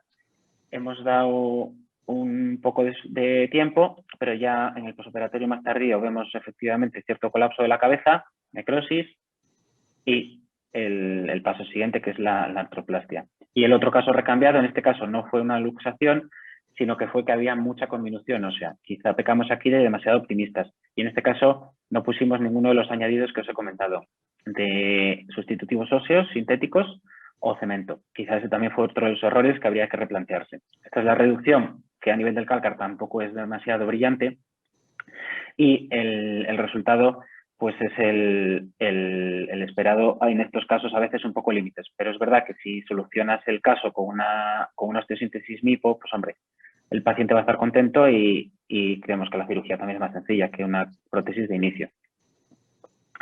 Lo gran temido, lo que se comenta en todas las charlas, el nervio axilar, cuidado con él. En 91 casos, ninguna lesión posoperatoria del nervio, ninguna. Y esto, revisando la literatura, sí que está más o menos en la línea con otros artículos. Es muy raro realmente encontrar lesiones del nervio axilar relevantes. Vemos en diferentes fotos en cadáver y en estudios cómo está a nivel constante del orificio D, en este caso son análisis con la placa Filos, y en la foto de la derecha lo vemos ahí cruzando. Siempre hay que asegurarse de intentar tocarlo, intentar estar seguro de que no está cerca y proseguir. Pero realmente creemos que si pones la placa colocada desperiostizando bien en la superficie lateral del húmero, realmente el riesgo luego con los tornillos tampoco es demasiado grande. Como dato estadístico y bueno, que también no deja de ser relevante, los pacientes esperaron una media de 7 días desde la fractura hasta la intervención. Hubo una persona afortunada que le operamos al día siguiente y otra persona a los 22. Esos son los márgenes de nuestro estudio. No lo hemos hecho porque la verdad es que sería un poco complicado, pero si hubiera alguna correlación clínica entre el tiempo de espera. Tampoco creo que sea una cosa demasiado relevante. Una cosa es esperar 40 días, pero una media de 7 días no creo que sea una cosa para pensar que lo estamos haciendo mal. De hecho, creo que entra dentro de lo esperable. Y por último, quizá el punto más importante del estudio, la movilidad posoperatoria. La movilidad fue objetivada. Esto es importante. Tenemos la suerte de que en rehabilitación en la consulta, cuando lo dan de alta, les miden los grados. Y en la consulta en traumatología, en la mayor parte de las ocasiones, también. Depende un poco de los casos, pero en más del 90% también lo recogemos nosotros en la consulta. Medimos 4 variables: la flexión, la abducción, la rotación interna y la rotación externa. Y aquí en el seguimiento sí que, a eso voy, a lo que se recoge en prácticamente todos, recogemos un total de 83 arcos de movilidad. No en el total, pero bueno, es un análisis bastante elevado de pacientes. Y aquí está lo importante. A nivel de flexión, empezando por ese movimiento, pues vemos, esto lo hemos dividido de la siguiente manera: la flexión entre menos de 60 grados, de 60 a 100 y luego ya todo lo que sea por encima de 100, de 100 a 140 e incluso de 140, básicamente por las diferencias en las escalas que habían usado los compañeros de rehabilitación, sobre todo. Y vemos como 36 pacientes tienen 100 140 grados y 11 pacientes, más de 140 grados. A nivel de abducción, bastante parecido. La abducción que nos interesa sobre todo es aquella que se acerca a 90 grados o que es más de 90 grados, la que permite una funcionalidad completamente normal. 33 pacientes, 90 grados o más, 12 pacientes, un arco fantástico de 135 grados. Esto quizás son los casos de fracturas bueno, quizá revisándolo efectivamente es así, de fracturas en dos fragmentos y generalmente la gente más joven, en torno a 50 o 60 años. La rotación externa, decidimos dividirlo en estos 3 parámetros sencillos. ¿Cuántos se limitan a llegar a la oreja con molestias? ¿Cuántos llegan a la región cervical, al cuello, pero con antipulsión, con molestias? ¿Y cuántos llegan a la nuca sin ella? Y la rotación interna, ¿cuántos llegan a la región del sacro, vértebras lumbares o vértebras dorsales? Así de sencillo. Y haciendo unos sencillos porcentajes, pues vemos como el 56% de los pacientes tiene una flexión igual o superior a 100. Esto es lo más importante de todo el estudio. El 54%, más de la mitad, una abducción igual o superior a 90. El 40%, una rotación externa hasta la nuca sin antepulsión, sin afectación de las tuberosidades mayores y de los tendones que se insertan en ella. Y el 26%, 1 de cada 4, presenta una rotación interna hasta vértebras dorsales o torácicas. Es decir, una rotación interna prácticamente funcional y completa. Y este, por ejemplo, es un caso, creemos que los resultados que hemos obtenido con esta placa nos animan a seguir con ella y a seguir aumentando el número de implantes. Esta paciente, por ejemplo, a nivel de la consulta, en el momento del alta, esta es su funcionalidad y esta es uno de los 3, por ejemplo, que hemos cementado, y cuando ya intentábamos cementar más la región del cálcar para darle ahí estabilidad. Por ejemplo, esta osteosíntesis vemos que, pues en este caso por lo menos, fue bastante satisfactoria. Y para finalizar, ha habido algunos estudios parecidos al nuestro. Sí que es verdad que los estudios a nivel de la funcionalidad postoperatoria lo que analizan es el índice de Constant, que eso es lo que no hemos pasado nosotros. En cambio, nos hemos centrado en una movilidad más objetiva, con grados. El número de pacientes, como veréis, es bastante inferior al nuestro. Hablamos de casi un tercio de los pacientes en estos 3 estudios. Los 3 son de esta década. En los 2 primeros no vieron ningún tipo de daño axilar en su serie y en el último sí que hubo un daño axilar parcial con atrofia del deltoides, déficit de movilidad que fue recuperando, pero lo que no recuperó fue la atrofia del deltoides. Ese caso sí que existe. Y el constant medio, que quizá lo pasemos nosotros de cara a una futura publicación, porque puede ser interesante en nuestra serie, pues fue bastante elevado en los 2 casos que lo midieron. Por lo tanto, ya finalizando, por un lado se defiende el clavo con sus ventajas y por otro lado creo que también es lo que tiene las fracturas de húmero proximal, y al final hay diferentes escuelas y lo importante es respetar lo que pide cada implante. Esto permite la fijación de 2, 3 y 4 fragmentos, igual que el clavo. Los resultados clínicos, en su mayoría lo que hemos visto nosotros, son excelentes. ¿Y por qué? ¿Por qué? Fundamentalmente yo creo porque respetamos la biología. Podemos añadir sustitutivos óseos, esto es interesante y quizá tendríamos que avanzar en este sentido. Y la desventaja principal teórica del nervio, creo que ya ha quedado claro que en este caso considero que es totalmente irrelevante. Y por último, por mucho que nos guste cualquier tipo de implante, en algunas fracturas tener la prótesis cerca nos puede salvar de un problema bastante gordo. Esto es todo y muchas gracias. Sí, muchas gracias. Gracias, Pablo, por la presentación tan interesante.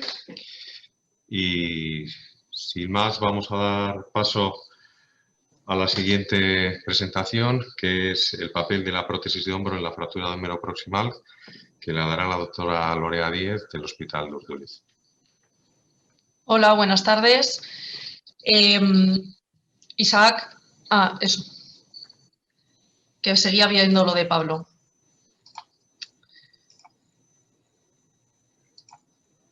Vale. ¿Se ve bien? Sí. Vale. Bueno, yo voy a hablar, intentaré no extenderme mucho, del papel de las prótesis de hombro en las fracturas de húmero proximal. Las indicaciones de la utilización de las prótesis pues, son fundamentalmente la fractura de cuello anatómico con un alto riesgo de necrosis avascular en ancianos, las fracturas en 3-4 fragmentos con hueso osteoporótico y varo inicial de más de 20 grados, la afectación de más del 45% de la superficie articular o fracturas parcelares o por hundimiento, las fracturas luxación en 4 fragmentos y otros como pueden ser las secuelas de las fracturas previas, fracaso de osteosíntesis, necrosis avascular. Fundamentalmente nos vamos a centrar pues, ya en las fracturas más complejas, ¿no? En las que son en la clasificación de NIR pues, de 3-4 fragmentos o las que afectan a la superficie articular, y de la clasificación de AO pues, en las B2, B3 y ya en las fracturas clasificadas como C. Una vez que bueno, pues tenemos una fractura compleja ya clasificada, que hemos decidido colocarle una prótesis, ¿qué elegir?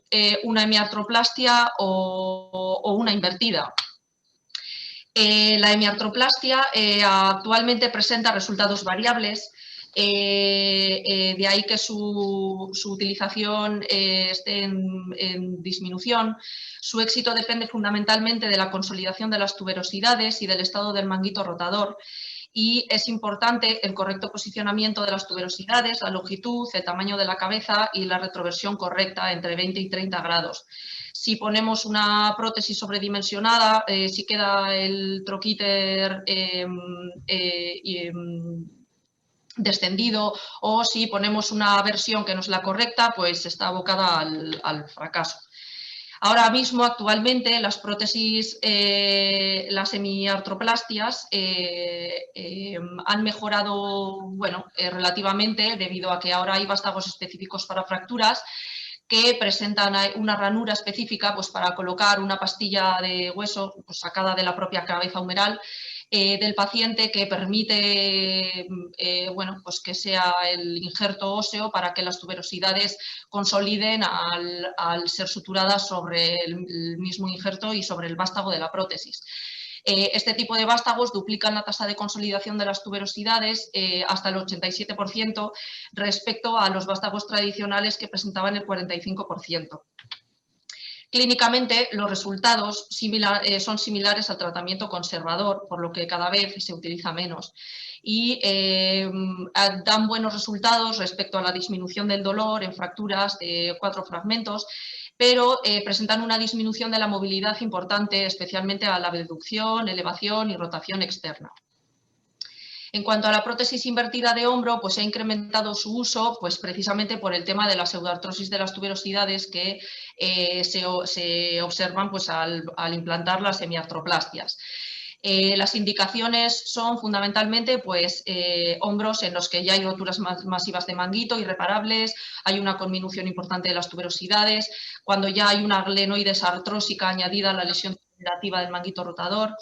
Siempre debe existir funcionalidad del deltoides y mejora el dolor y el balance articular respecto a la hemiartroplastia, excepto la rotación externa. En los estudios comparativos, que es aquí donde fundamentalmente se ve un poquito las diferencias entre cada una de ellas, se ha visto que dan mejores resultados las prótesis invertidas en escalas de valoración subjetiva y elevación y abducción activas. En cuanto a la hemiartroplastia, pues da mejores resultados en cuanto a la rotación externa, pero todo lo demás se queda con resultados muy inferiores. Sí que cabe resaltar pues, que en cuanto a las complicaciones, aunque existe controversia, hay revisiones que indican mayor frecuencia en el grupo de las prótesis invertidas, en un 9,6% respecto al 4,1% que tiene las semiartroplastias.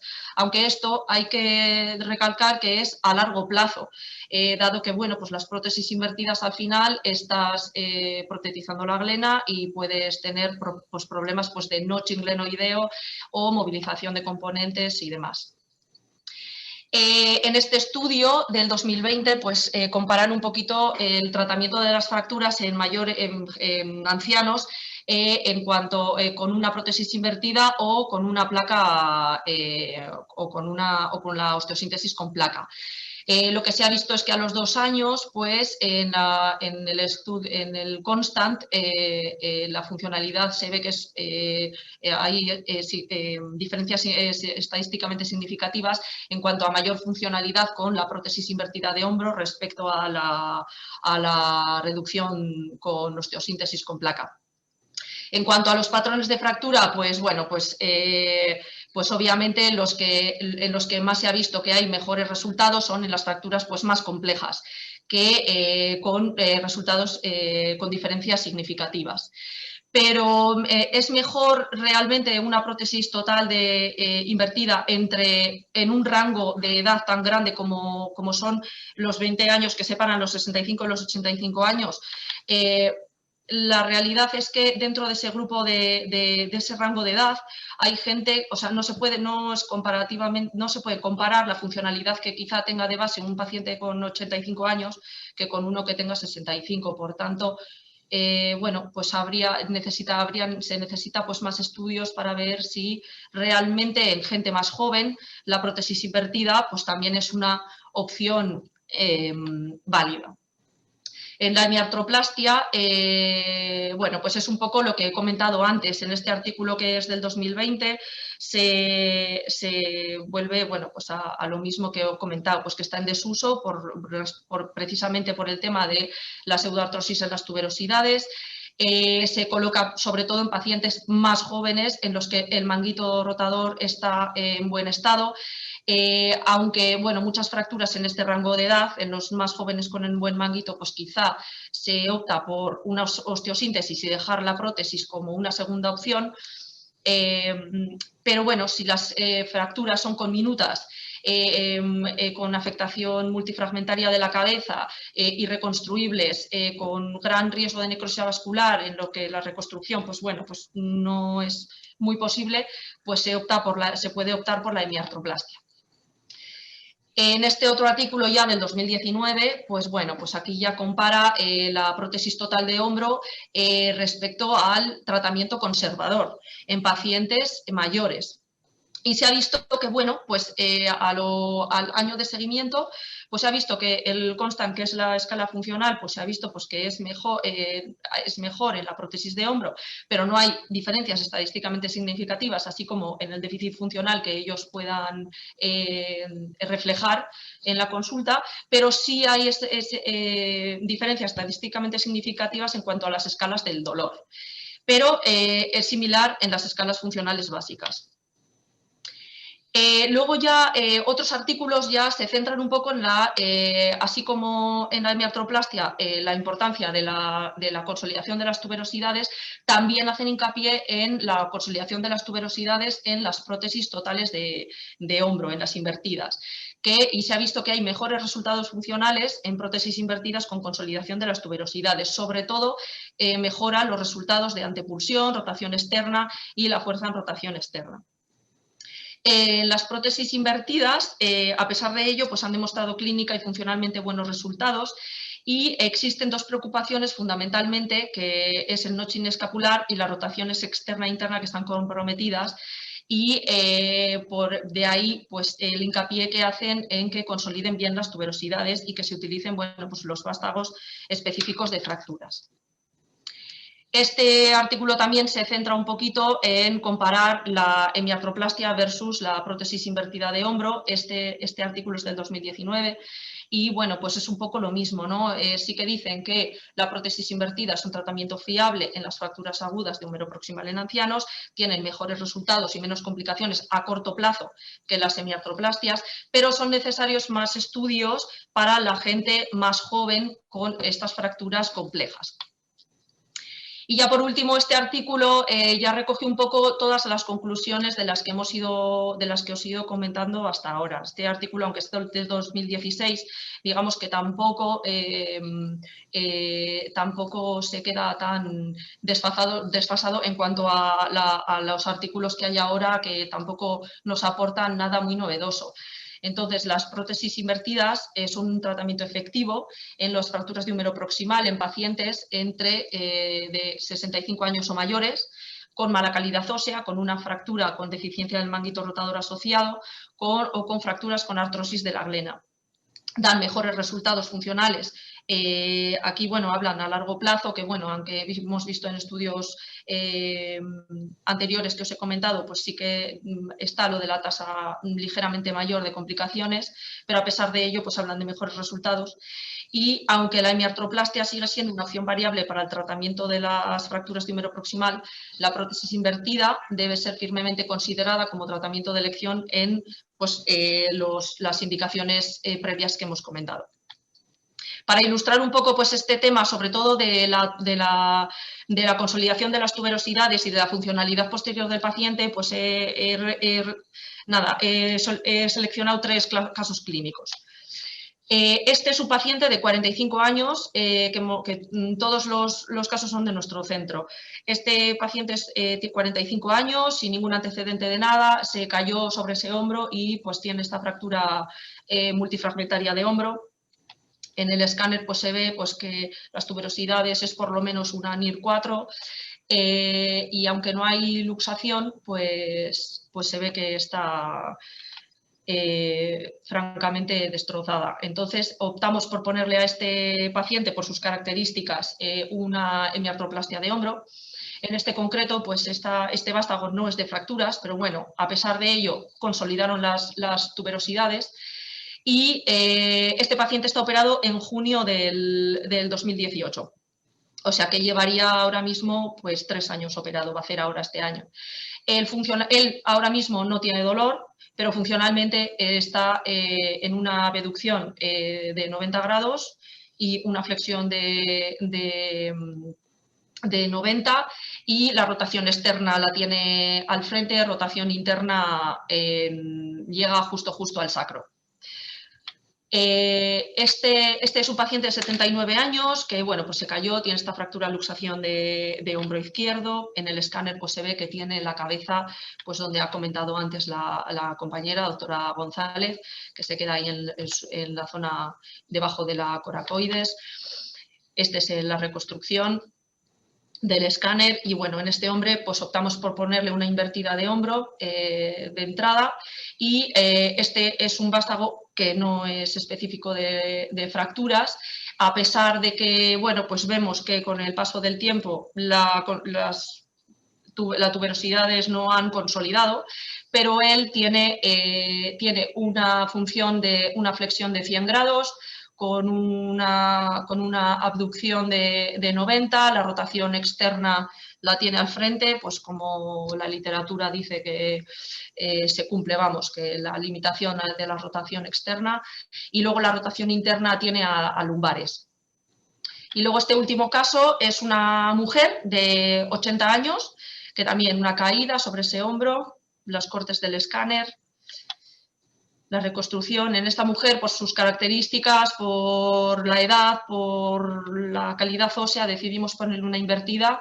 Esta vez sí que es un vástago específico de fracturas y en esta paciente pues ya se ve que sí que ha consolidado parece que han consolidado las tuberosidades y ciertamente esta mujer también está, el paciente anterior, aunque está bien, esta mujer tiene algún grado más de flexión, llega hasta los casi 120 grados y la abducción sigue siendo de 90, la rotación interna llega a lumbares y la rotación externa, pues bueno, está abolida, bueno, al frente, como en el caso previo. Y esto es todo. Muchas gracias. Gracias, Gloria, por la presentación.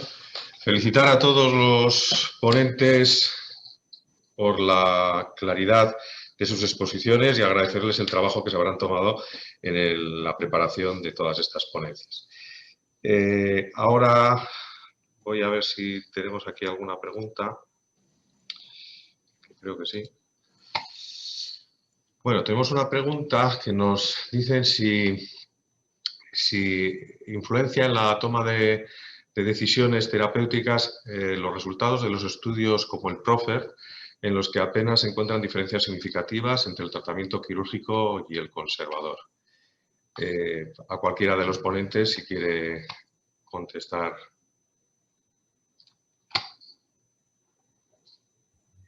A ver, o Pedro, o Perico, si quiere. No, sigue. Dale. No, lo digo, el PROFER, por lo que yo he leído, para que sea un estudio bastante grande, sí que es verdad que es un estudio poblacional y hay que entender que la gran mayoría de la población son pacientes ancianos con ese tipo de fractura, pero es que todos los tipos todas las fracturas que engloban el cuello quirúrgico no son iguales, es decir, no es lo mismo un cuello quirúrgico aislado que un cuello quirúrgico con más partes.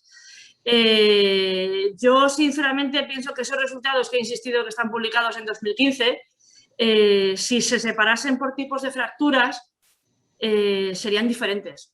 Porque yo de verdad no creo que una 4 partes sea igual que una 2 partes. Y las dos afectan al cuello quirúrgico y las dos pueden pasar en ancianos. Yo creo que eso es lo que más habría que pensar, es justamente que hace falta, desde esa publicación que es 2015, estudiar las cosas con más detalle, estratificando por más tipos de pacientes y más tipos de fractura.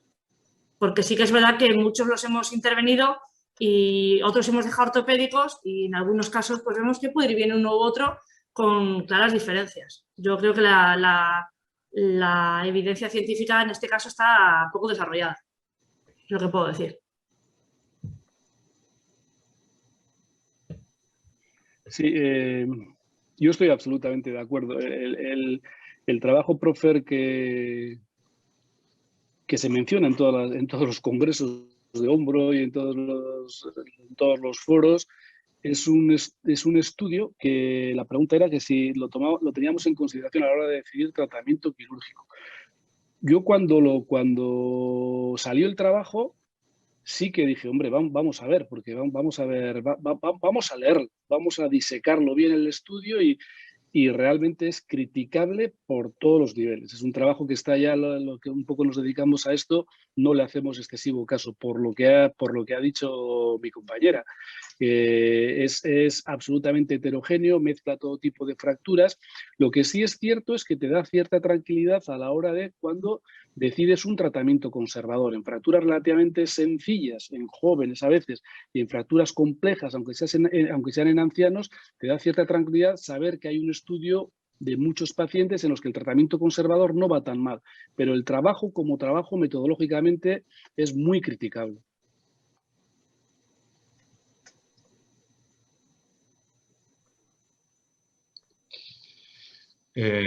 Como vamos un poquito igual justos de tiempo, sin más y viendo que no hay más preguntas, vamos a presentar unos casos. Espera, igual si hay una.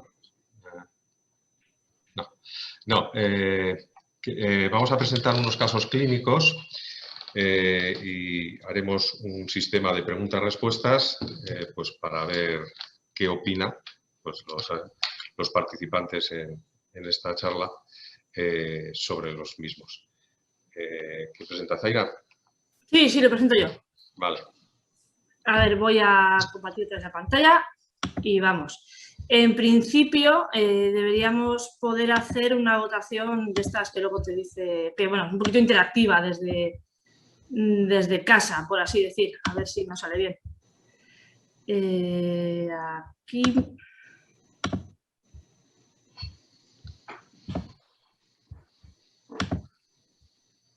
Muy bien.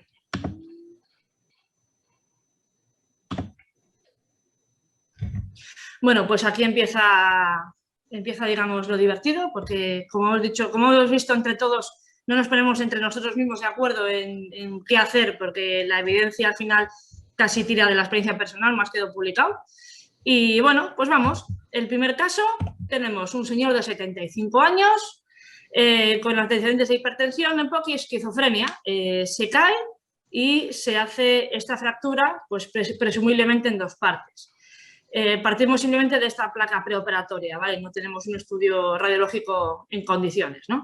Entonces, bueno, como pregunta 1, que debería salir en alguna parte.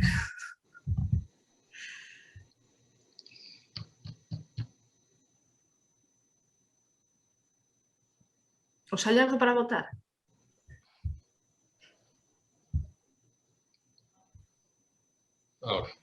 Ahora sale. Bueno, pues la cosa es que, ¿qué harías tú, no? Si, pues podría intentar una placa, esto yo lo arreglo con un clavo, yo lo dejaría ortopédico, una miartoplastia o nada, que luego, pues a este señor con esos antecedentes, pues me lo chupo yo en la consulta, ¿no? Que eso es una opción que, pues, digo, para así decir, divertida, ¿no? Pues, bueno, quien haya votado, que vaya votando y vamos viendo.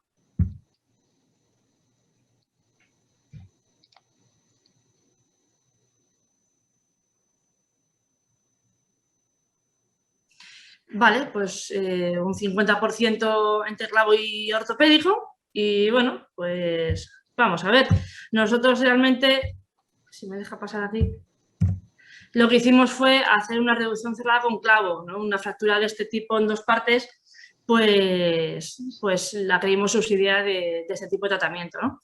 Esta es la placa posoperatoria y luego, más o menos al año de la fractura, con este control, aunque tenemos ese trocito de la cortical medial por ahí un poquito de viaje, pues él nos dice que está fenomenal, tiene una reducción completa menos 10 grados, una antipulsión completa menos otros 10 grados, es decir, casi completa ambas, una rotación interna completa y sin dolor, igual que el resto de arco de movimiento, una rotación externa al que le faltan son de 10 graditos, él refiere que su hombro es totalmente funcional y que no tiene ningún dolor de asfixiación relacionado al implante. Entonces, bueno, pues bastante contentos con este resultado, ¿no? El segundo caso que presentamos, espérate, cada uno toca la pregunta, la quito, ¿eh? El segundo caso es, si esto me deja, es pues esta señora de 71 años sin ningún tipo de antecedente, pues con una fractura que puede parecer pues de 3 fragmentos. Tenemos una más o menos AP y miodía transtorácica para intentar decidir. Ahora sí que, pues, ¿qué le haríamos a esta señora? A ver si se me da la preguntita. Así. Le ponemos una placa, lo puedo arreglar con un clavo, la dejo como está una hemiartroplastia o le coloco una invertida. A ver, ¿qué tal se nos da ahora? Nosotros nos decantamos por la placa.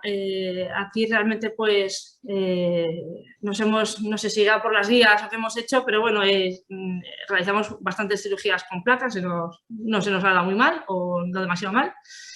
Y bueno, la gran mayoría pues coincide con nosotros, colocar una placa.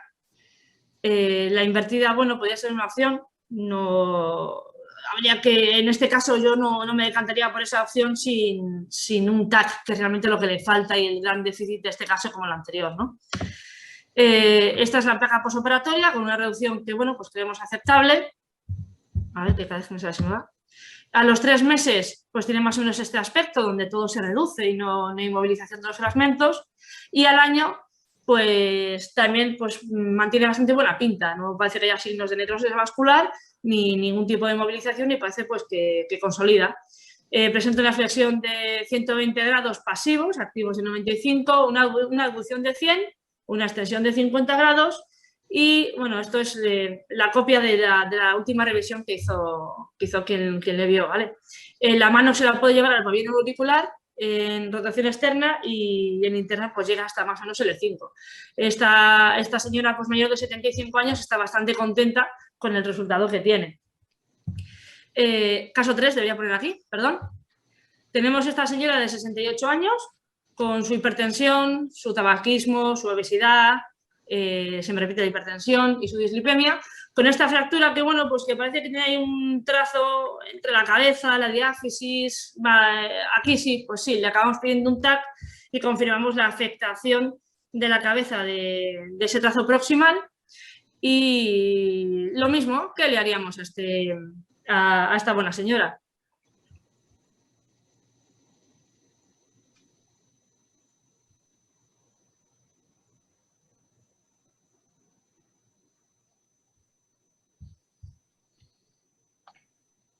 Bueno, pues le podemos dejar así, a ver si por gravedad conseguimos algo, o sea, un tratamiento ortopédico, una placa bien larga que lo coja todo, una osteosíntesis con clavo, o bueno, ya que estoy, me gusta aquí pues, jugar, le podemos poner tumoral que se saltean más zonas, ¿no? A ver, me estoy tomando con un poquito de humor porque como está siendo un poquito larga la sesión.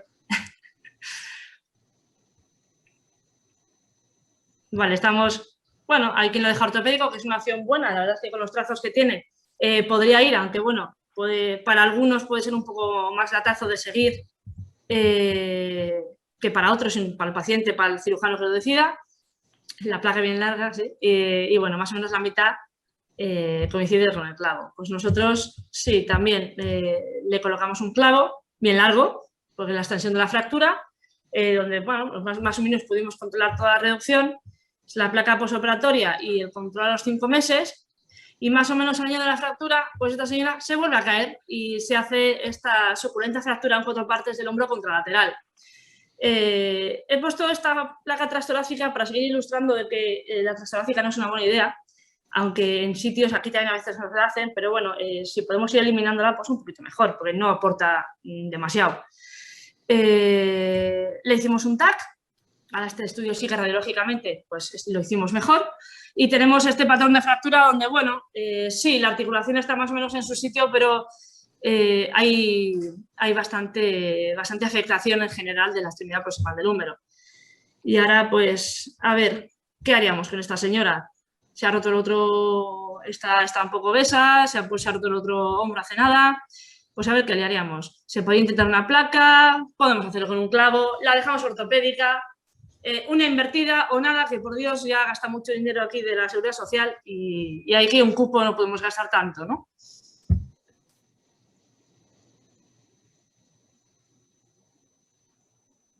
Bueno, aquí mucha gente, más o menos casi un 60% nos está diciendo que la prótesis invertida y un pequeño porcentaje la placa. El clavo, quien sepa hacerlo, me parece una opción igual de válida que el resto, eso por ejemplo en mis manos no puede ser. O un tratamiento ortopédico, bueno, pues si se ve un poquito afectada, pues podría ser, ¿no? Nosotros, nuevamente, si puedo de aquí, lo que hicimos fue una osteosíntesis con placa, en la que, bueno, aquí ya podemos ver la placa postoperatoria que la reducción realmente, pues, la podríamos llamar subóptima, ¿no? No tenemos mucha forma de húmero proximal. Al mes tiene más o menos esta pinta. Bueno, le informamos de que ya desde el principio que era una fractura que tiene mucho riesgo de necrosis avascular y de mal pronóstico por la cominución de la fractura. Y bueno, al año de la fractura del húmero izquierdo, pues bueno, ya tiene más o menos esta pinta, con una flexión de 110, una abducción también de 110. Se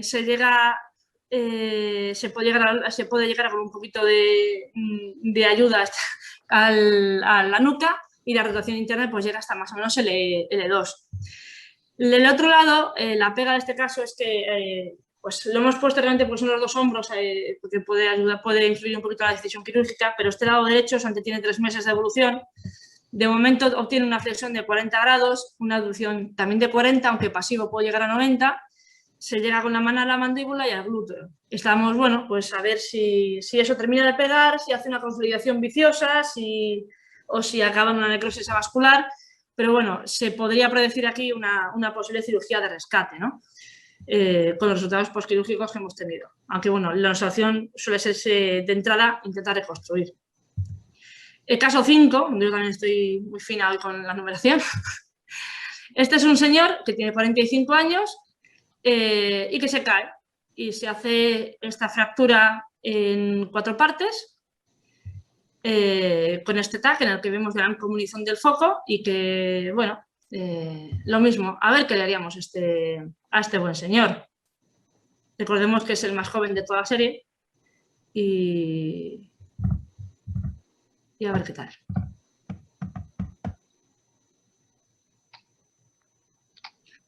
Pues las opciones de siempre, puede ser ortopédico, podemos hacer una osteosíntesis con placa, una prótesis de hombro, o este caso en concreto, como es un señor abogado, pues mirar para otro lado, hacerse el muerto y que le caiga otro, porque bueno, no tiene pinta de que aquí el señor pues tenga un pronóstico igual que con otro tipo de fractura, ¿no?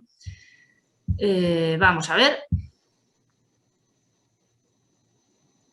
Una osteosíntesis con placa es lo que nos dice la mayoría, y luego pues prótesis de hombro y hacerse el muerto es lo que muchos, o casi todos pensamos cuando nos toca uno de estos, pero bueno, hay que tirar para adelante, ¿no? Este es el TAC que le hacemos antes de la intervención, e intraoperatoriamente pues vemos esto es la cabeza articular, la cabeza del húmero, ¿vale? Esto que vemos aquí en medio, no sé si se ve el cursor, pero todo esta zona brillante, tan lisita, tan bonita, es la superficie articular. Entonces, tras intentos de reconstrucción, esto no fue posible y sabiendo esto, ¿qué le hacemos aquí a nuestro amigo el abogado de 45 años con semejante fractura no reconstruible, ¿no? Le podemos intentar montar el puzzle con una placa, pues un poquito como se contaba de las cabezas de radio, ¿no? Montas la cabeza afuera y luego lo unes al resto de dentro. Le podemos poner una prótesis, respiramos en una bolsa de papel porque ya no sabemos qué hacer, cierras y lloras en posición fetal porque es abogado, o ya le damos a informar que los NIR10 no tienen tratamiento posible.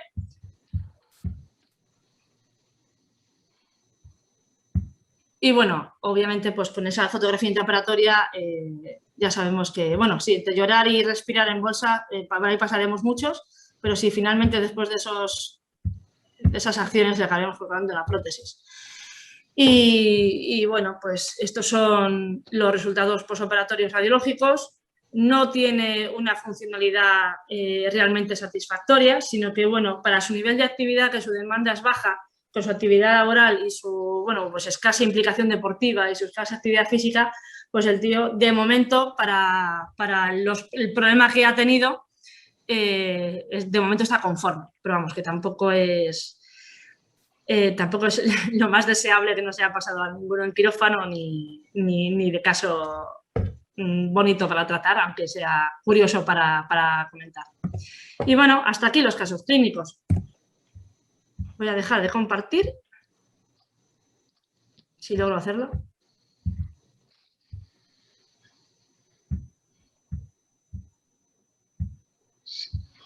Sí. ¿Listo? Bueno, si alguien tiene alguna pregunta sobre los casos que acabamos de presentar o quiere decir alguna cosa, que por favor lo haga.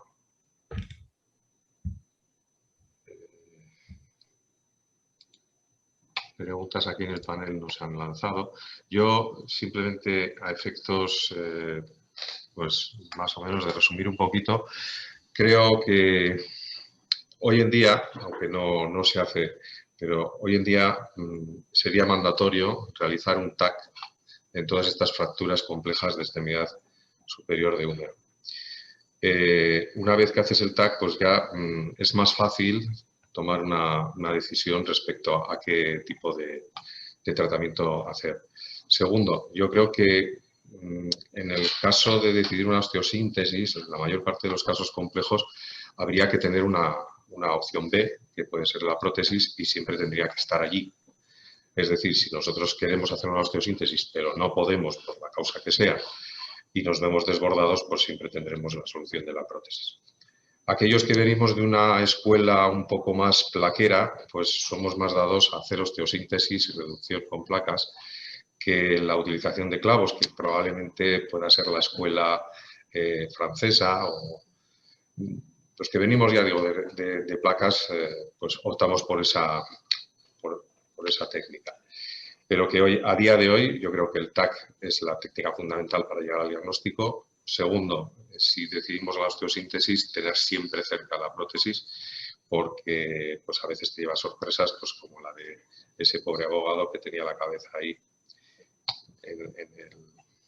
en muchos fragmentos y era imposible la síntesis. Si alguno de los ponentes quiere comentar alguna cosa.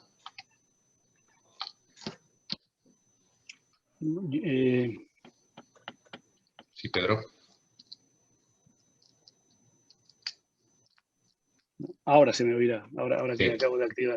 Yo creo que el caso es el último, porque de los otros no me acuerdo ya muy bien. Yo creo que eran casos todos de bastante consenso, ¿eh? O sea, eran casos, Sí. Creo que no creo que estemos muy en desacuerdo en general con esos casos. En este último, yo creo que no hubiera tenido duda en la prótesis de entrada, a pesar de los 45 años, no hubiera tenido duda. Y a pesar de que uno de los casos que he presentado yo era muy parecido a este, y al final nos animamos a hacer osteosíntesis, y bueno, y fue bien, pero yo creo que era un caso claramente para hemiartroplastia, por la edad, ¿no? Obviamente. Y luego yo una cosa antes de acabar, pues agradeceros como presidente de la SUNCO, ¿no?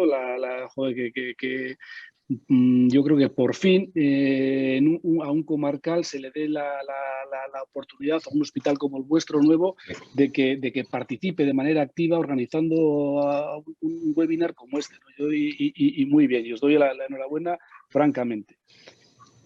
Y por acabar y por concretar un poco el tema de la osteosíntesis, de si clavo o placa, yo no creo que ese es el debate, porque cada uno se maneja como mejor puede.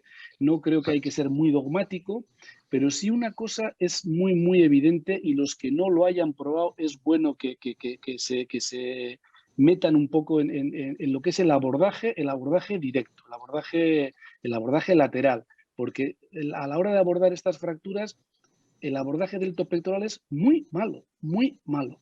Es que luego le quieres poner una placa por miñe, y luego que a veces la reducción de las tuberosidades no te lo permite un abordaje mini. Tienes que hacer un abordaje más amplio para reducir las tuberosidades. Pero yo creo que se debe hacer por un abordaje siempre lateral puro. Sí, en eso estoy de acuerdo. Yo creo que la vía delto pectoral para la reducción es peor y, desde luego, tanto si quieres hacer una osteosíntesis con MIPO o si quieres poner una prótesis, desde luego el abordaje lateral es mucho más directo y tienes todo ahí, lo puedes reducir y puedes también pasar hilos y bueno, de todas formas esto es mucho también, ya digo, de escuelas, ¿no? Pero bueno. Pues oye, sin más, vamos a dar por finalizada la reunión.